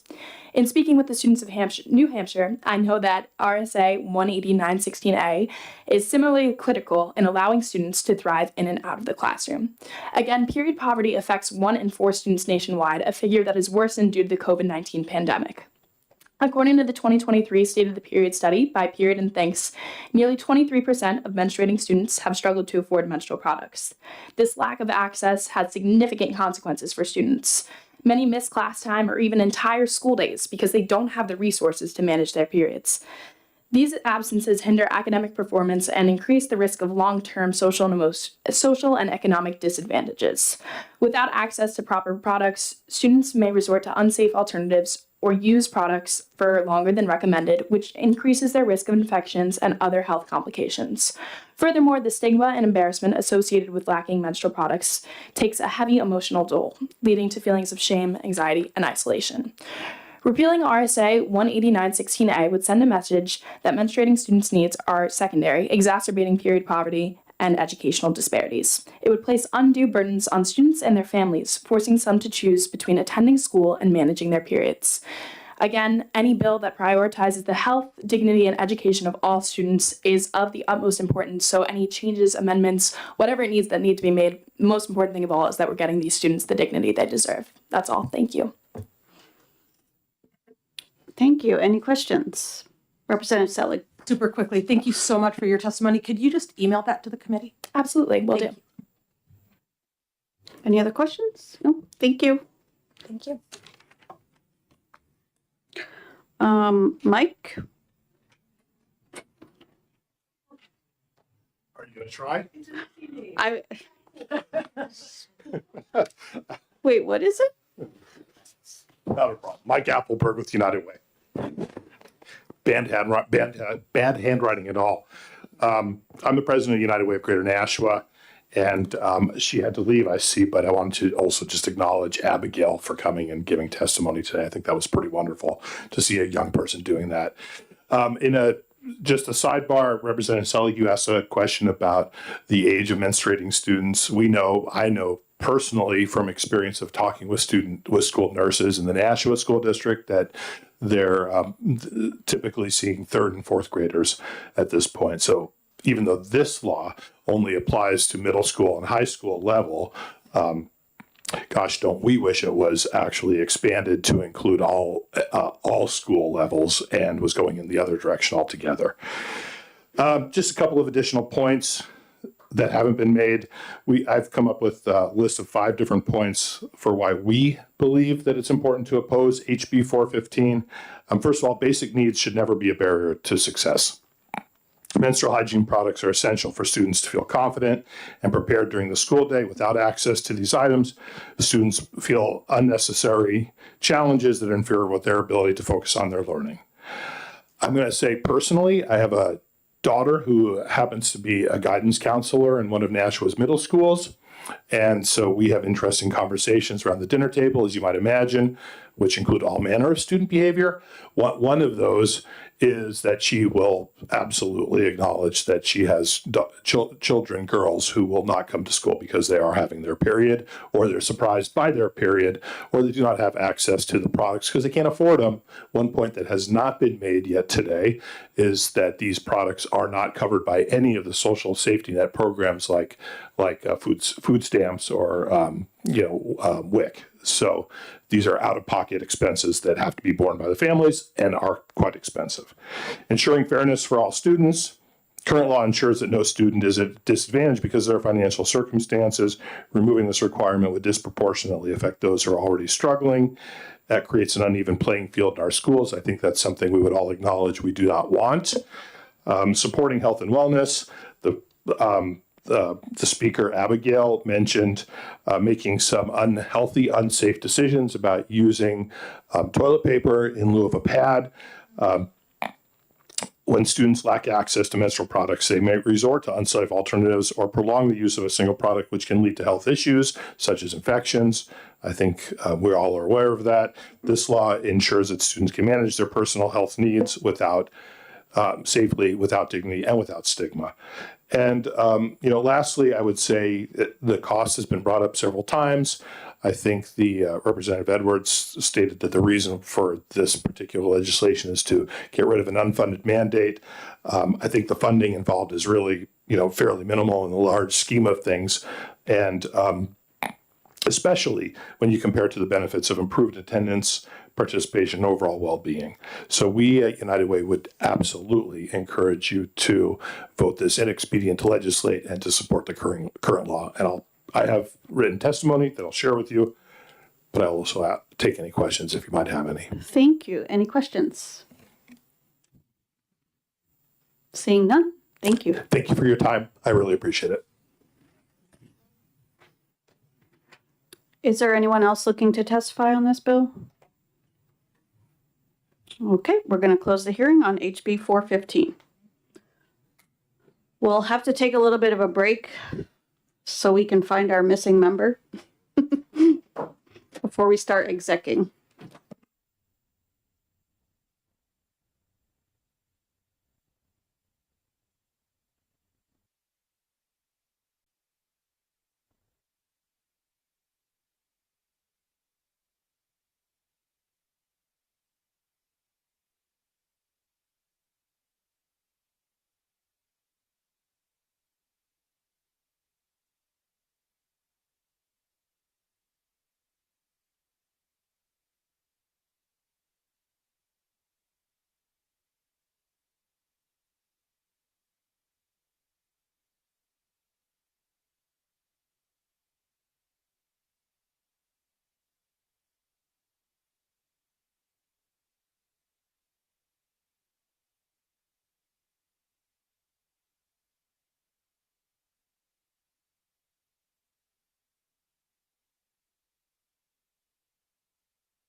Start our exec session. Yep. So remember, you go first in terms of.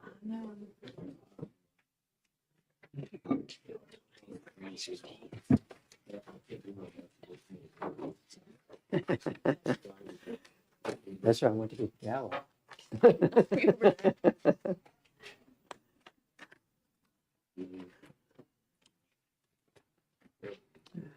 16.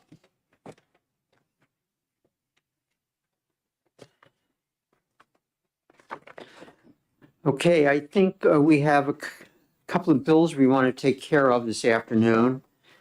The first we'll take a look at is HB 116 relative to reporting requirements for public academies. And Representative Freeman, did you have a motion? Yes, Mr. Chairman, I'd like to make the motion of inexpedient to legislate. Second by Representative Terry. Any discussion? Representative Hall.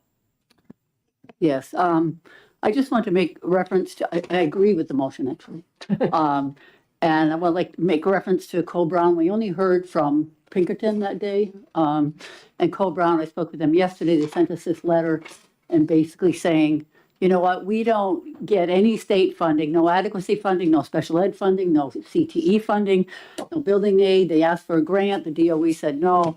And so it just doesn't make sense that that they would be held to this.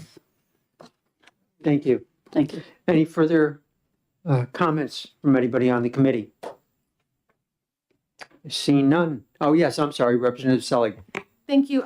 I think I would say to, if the members of the school districts that are involved with these public academies are listening and following our hearing today, I would just encourage them, if they are having complications, they should certainly band together and go together to talk about their contracts together with the provider school and figure out a way to work things out in a way that's equitable and fair for all of them.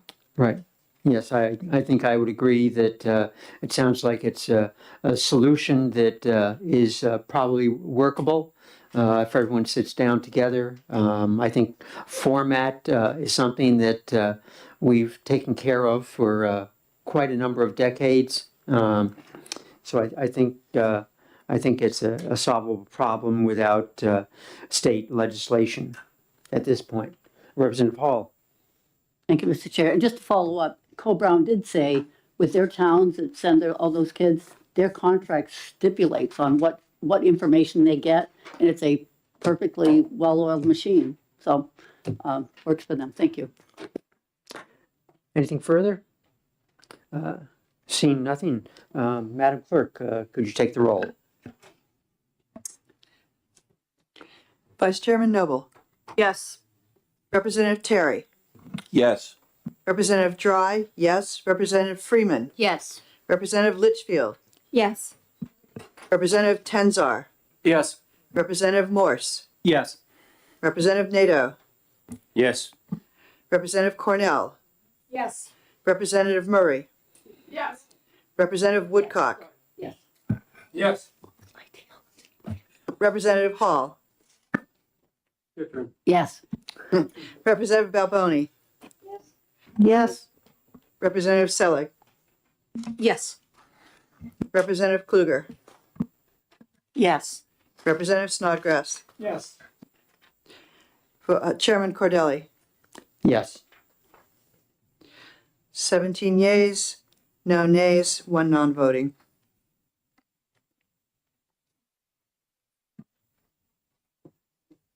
Great. Consent okay with everybody for that? Yes. Great. So yeah, we just want to check off that. So the next one we'll take a look at is. I'm sorry, Mr. Chairman. Yes. Was I not paying attention? Did you ask for it to be okay to put on Consent, yes. Yes, thank you. It's okay with you, right? Okay. Yeah, since you voted for it, yes. Next is HB 93, enabling school districts to appoint a school district treasurer. Representative Litchfield. Yes, Chair Cordelli, I would like to open the discussion, but I would like to please add an amendment with a motion of ought to pass as amended.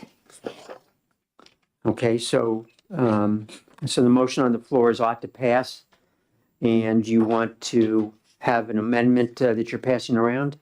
Correct. Yes. Is there, yeah. Is it second to the ought to pass, Representative Terry? Obviously, you're going to read it, but can I share now or do you want me to wait? Wait 1 minute. Okay.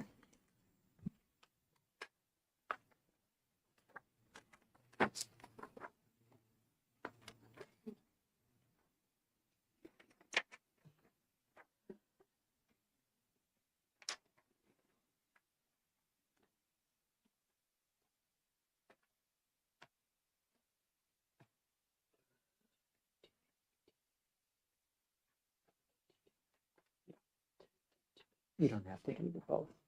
Just the last one. Yeah.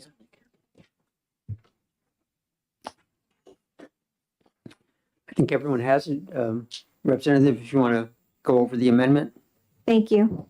So the bill is brought forward with simply enabling legislation where right now the school district treasurer is elected, and we had received feedback that maybe sometimes folks did not have all of the qualifications necessary for that position.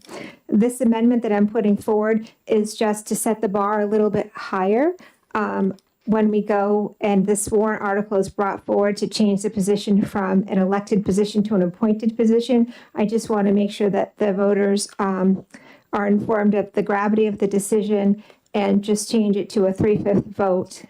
In other words, 60%. If the voters should decide to undo this at some point and they would like to see this position elected again versus appointed, they just need a simple majority to do that.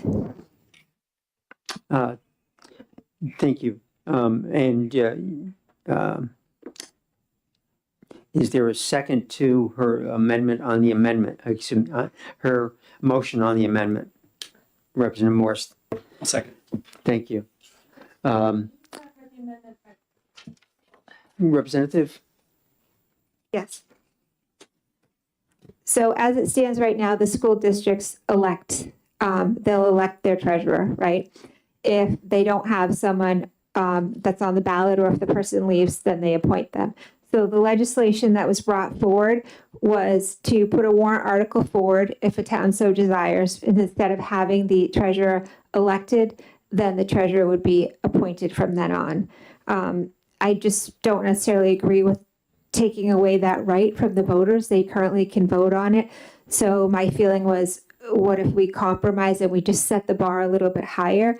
We're still just enabling legislation and we're saying to the towns, yes, you may vote, you may vote to change this and appoint the treasurer, but it's a 60% bar to change that. That's all.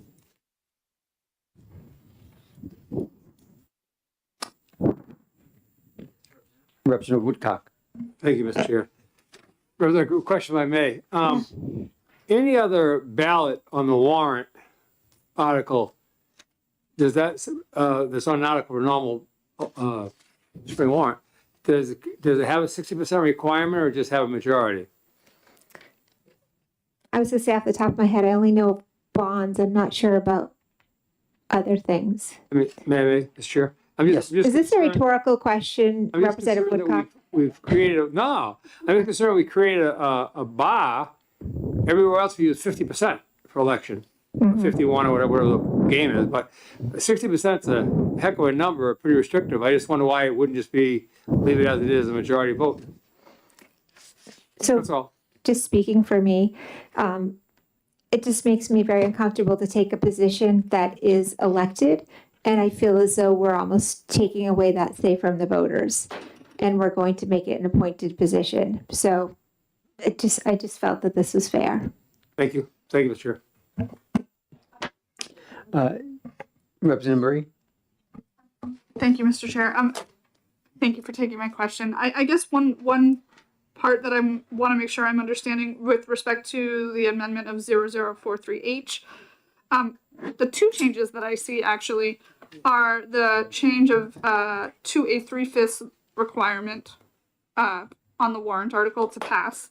And then the other one was a change in language on line 8 from the original bill HB 93 to the amendment where it then also adds by a simple majority. Is that correct?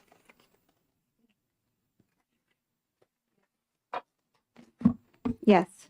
So to undo it, it's a simple majority. To move the other direction, it's 3/5. Yes.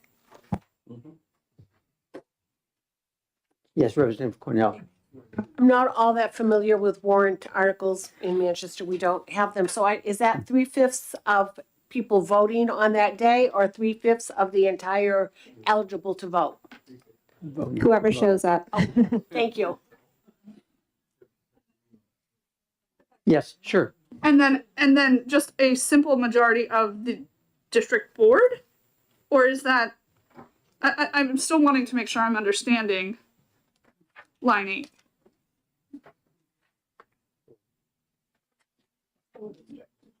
So is it the board or is it the voters? I'm sorry. It's the voters.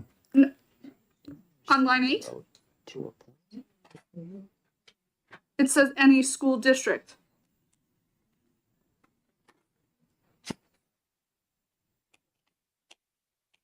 It's that way in the original also. That's how it was originally.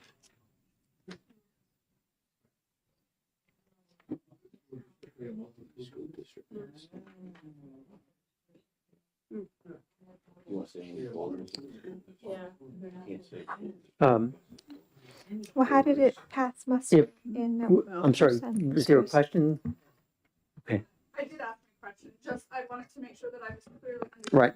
One is a vote by the district board, and one is by the voters at large under warrant town meeting. I don't see a board on here. All I see is school districts. Such appointment shall be made in accordance with RSA 67-6 by the school board. Right. One thing I just noticed, and it's the same way in the original. In the original, it's on line 10. No, okay, that's okay there. No, I guess it's okay. I'm reading it a second time and I corrected myself. Thank you. Teresa, the appointment. Like when it goes back Yeah, to right, yeah. Mr. Chairman, it at least seems that it's unclear as to the meaning. And I think it needs a little more work to be clear about the intent. What do we mean here? Do we mean the voters of a school district? Do we mean the school board? We have to know what we mean rather than leave it vague. I'm not sure. I'm on the line 8 to the amendment. Line 8 says any school district may rescind a vote. What does that mean? What's a school district? Just curious though, this is in the, I don't disagree with you, but it's in the original bill too. We just carried it over, line 8. Do Well, you have it? then we may have missed it in the original bill. Do you have the original bill? Yeah, I do. Okay. Yeah, on line 8 in the original bill. It says, yes, you carried the language was carried over, but I'm noticing that it's vague in the bill as well. So you've done us a service here, at the very least, with the amendment by pointing out to us that we've got vagary that needs to be clarified. Right. School warrant articles. Now. It is unclear on their own side there, I have to say. Yes. I wonder where we're trying to figure out the intricacies of the language and the specificity, if it might be best to recess the executive hearing on this till Monday when we're execing other bills so that there's an opportunity to, for whoever wants to work on the amendment, to get the language clarified so that we can make sure we're voting on something we all understand. That's diplomatic. Yeah, I would just look, I'm just looking at 197.3, which is raising money at a special meeting. no school district at a special meeting shall raise an appropriate money. I think it's pretty clear they're talking about the voters in that school district, not the school district board. I think probably the same, applies here. Mr. Chair, Yes. is it possible to ask if Ms. Wilson from the School Boards Association knows? Sure.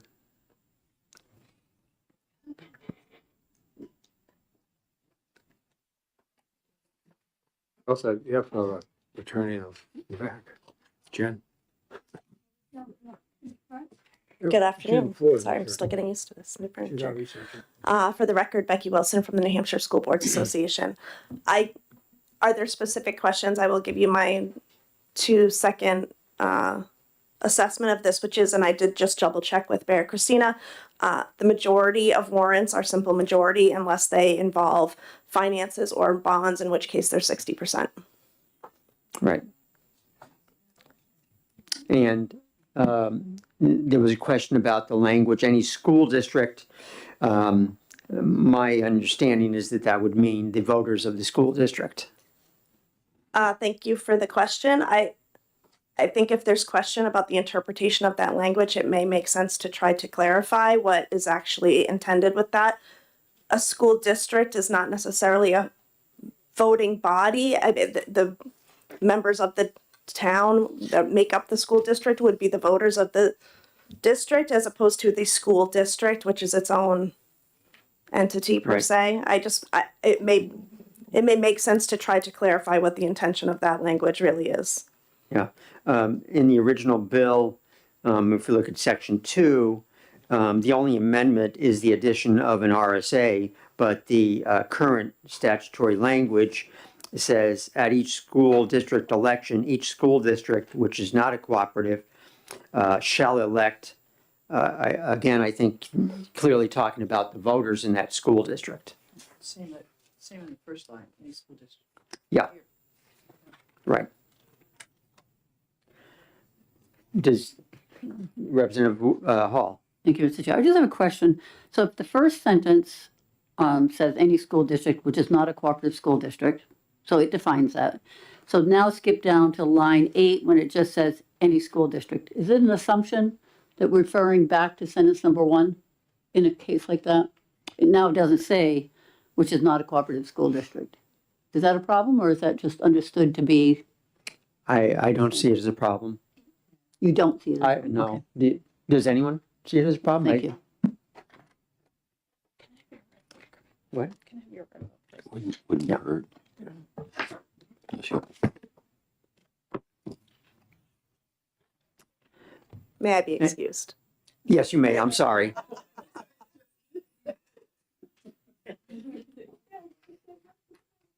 I wish we could be excused too. I'm sorry, Mr. Chair. I just wonder if we could perhaps get a definitive answer from one of the attorneys about whether we need to make that language more specific. I would hate for us to expend the time voting on this only to get it sent back and have to have more hearings because we could have changed a word or added a word for clarification that we might not have realized. And if we can just get that corrected or specified, maybe we could avoid extra time later. Okay, you're suggesting we hold this all over until next week? So that those involved in writing the amendment can verify the language with an attorney and make sure we've got the exact language we need. Okay. Yes. Representative. I'm just looking at any school district may rescind a vote. And it has to be not a cooperative school district because they couldn't have gotten to the place where they had appointed a school treasurer if they hadn't been a school district, which is not a cooperative. Yes. Thank you, Mr. Chair. So we just heard from Ms. Wilson that you only do that for finances and bonds.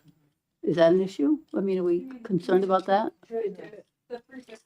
Right, that's what I'm saying. I mean, do we think it should go back to majority? If you only do it for finances and bonds? The treasurer does the finances. He does, but I don't think that's what it means, is it? Do you think? I don't, Wilson would have to yeah, answer. I'm not sure if Mr. that's Chairman? in statute anywhere.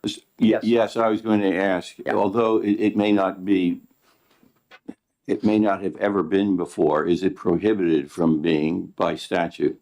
So that hypothetically, if we were to say 3/5, we would not be running amok or afoul of an existing statute with respect to warrant articles that requires that it only be a simple majority and not any more.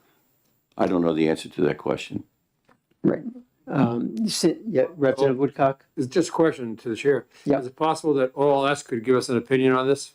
Lawyers and legal staff there? I think since a number of people have questions about a couple of aspects, we can hold it over until next week and do Get an some further opinion checking. in the interim, though? Right. Yeah, thank you. Yeah.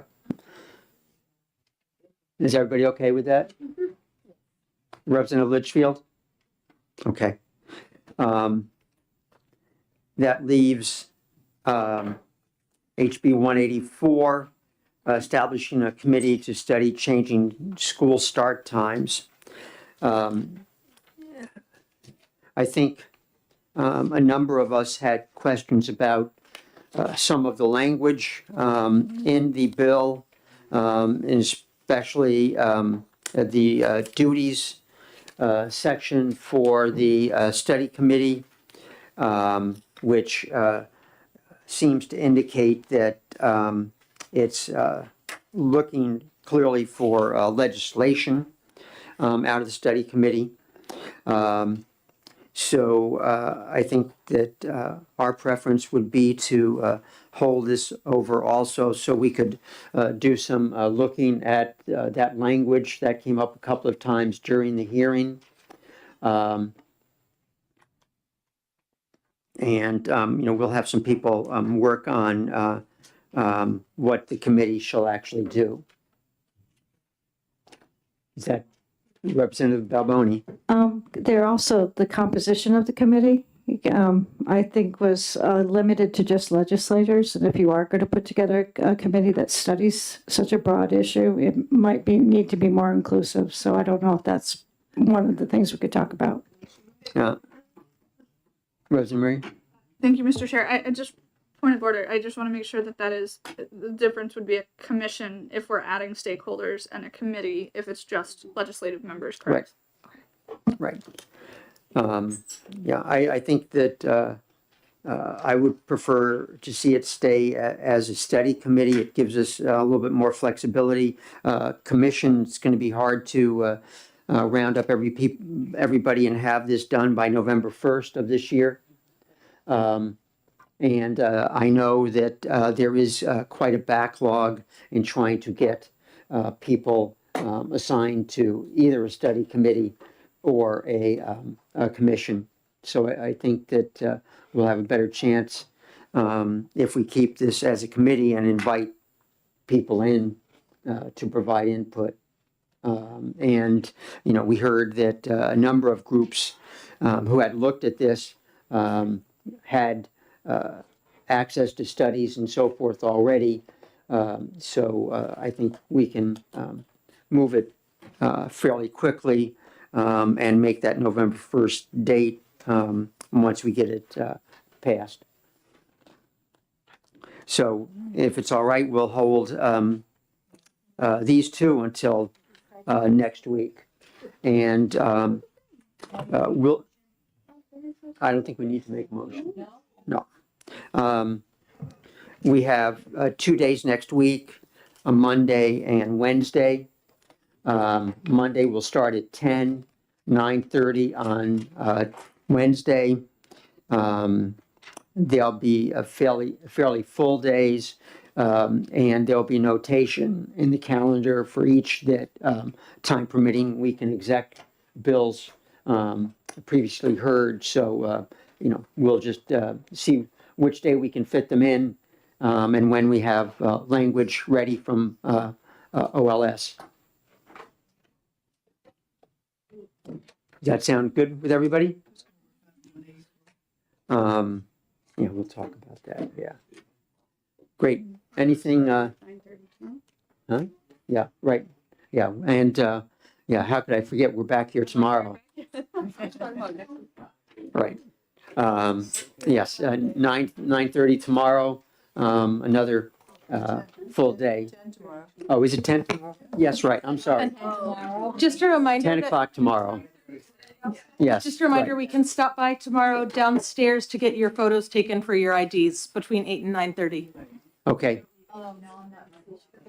Thank you very much. Have a good evening.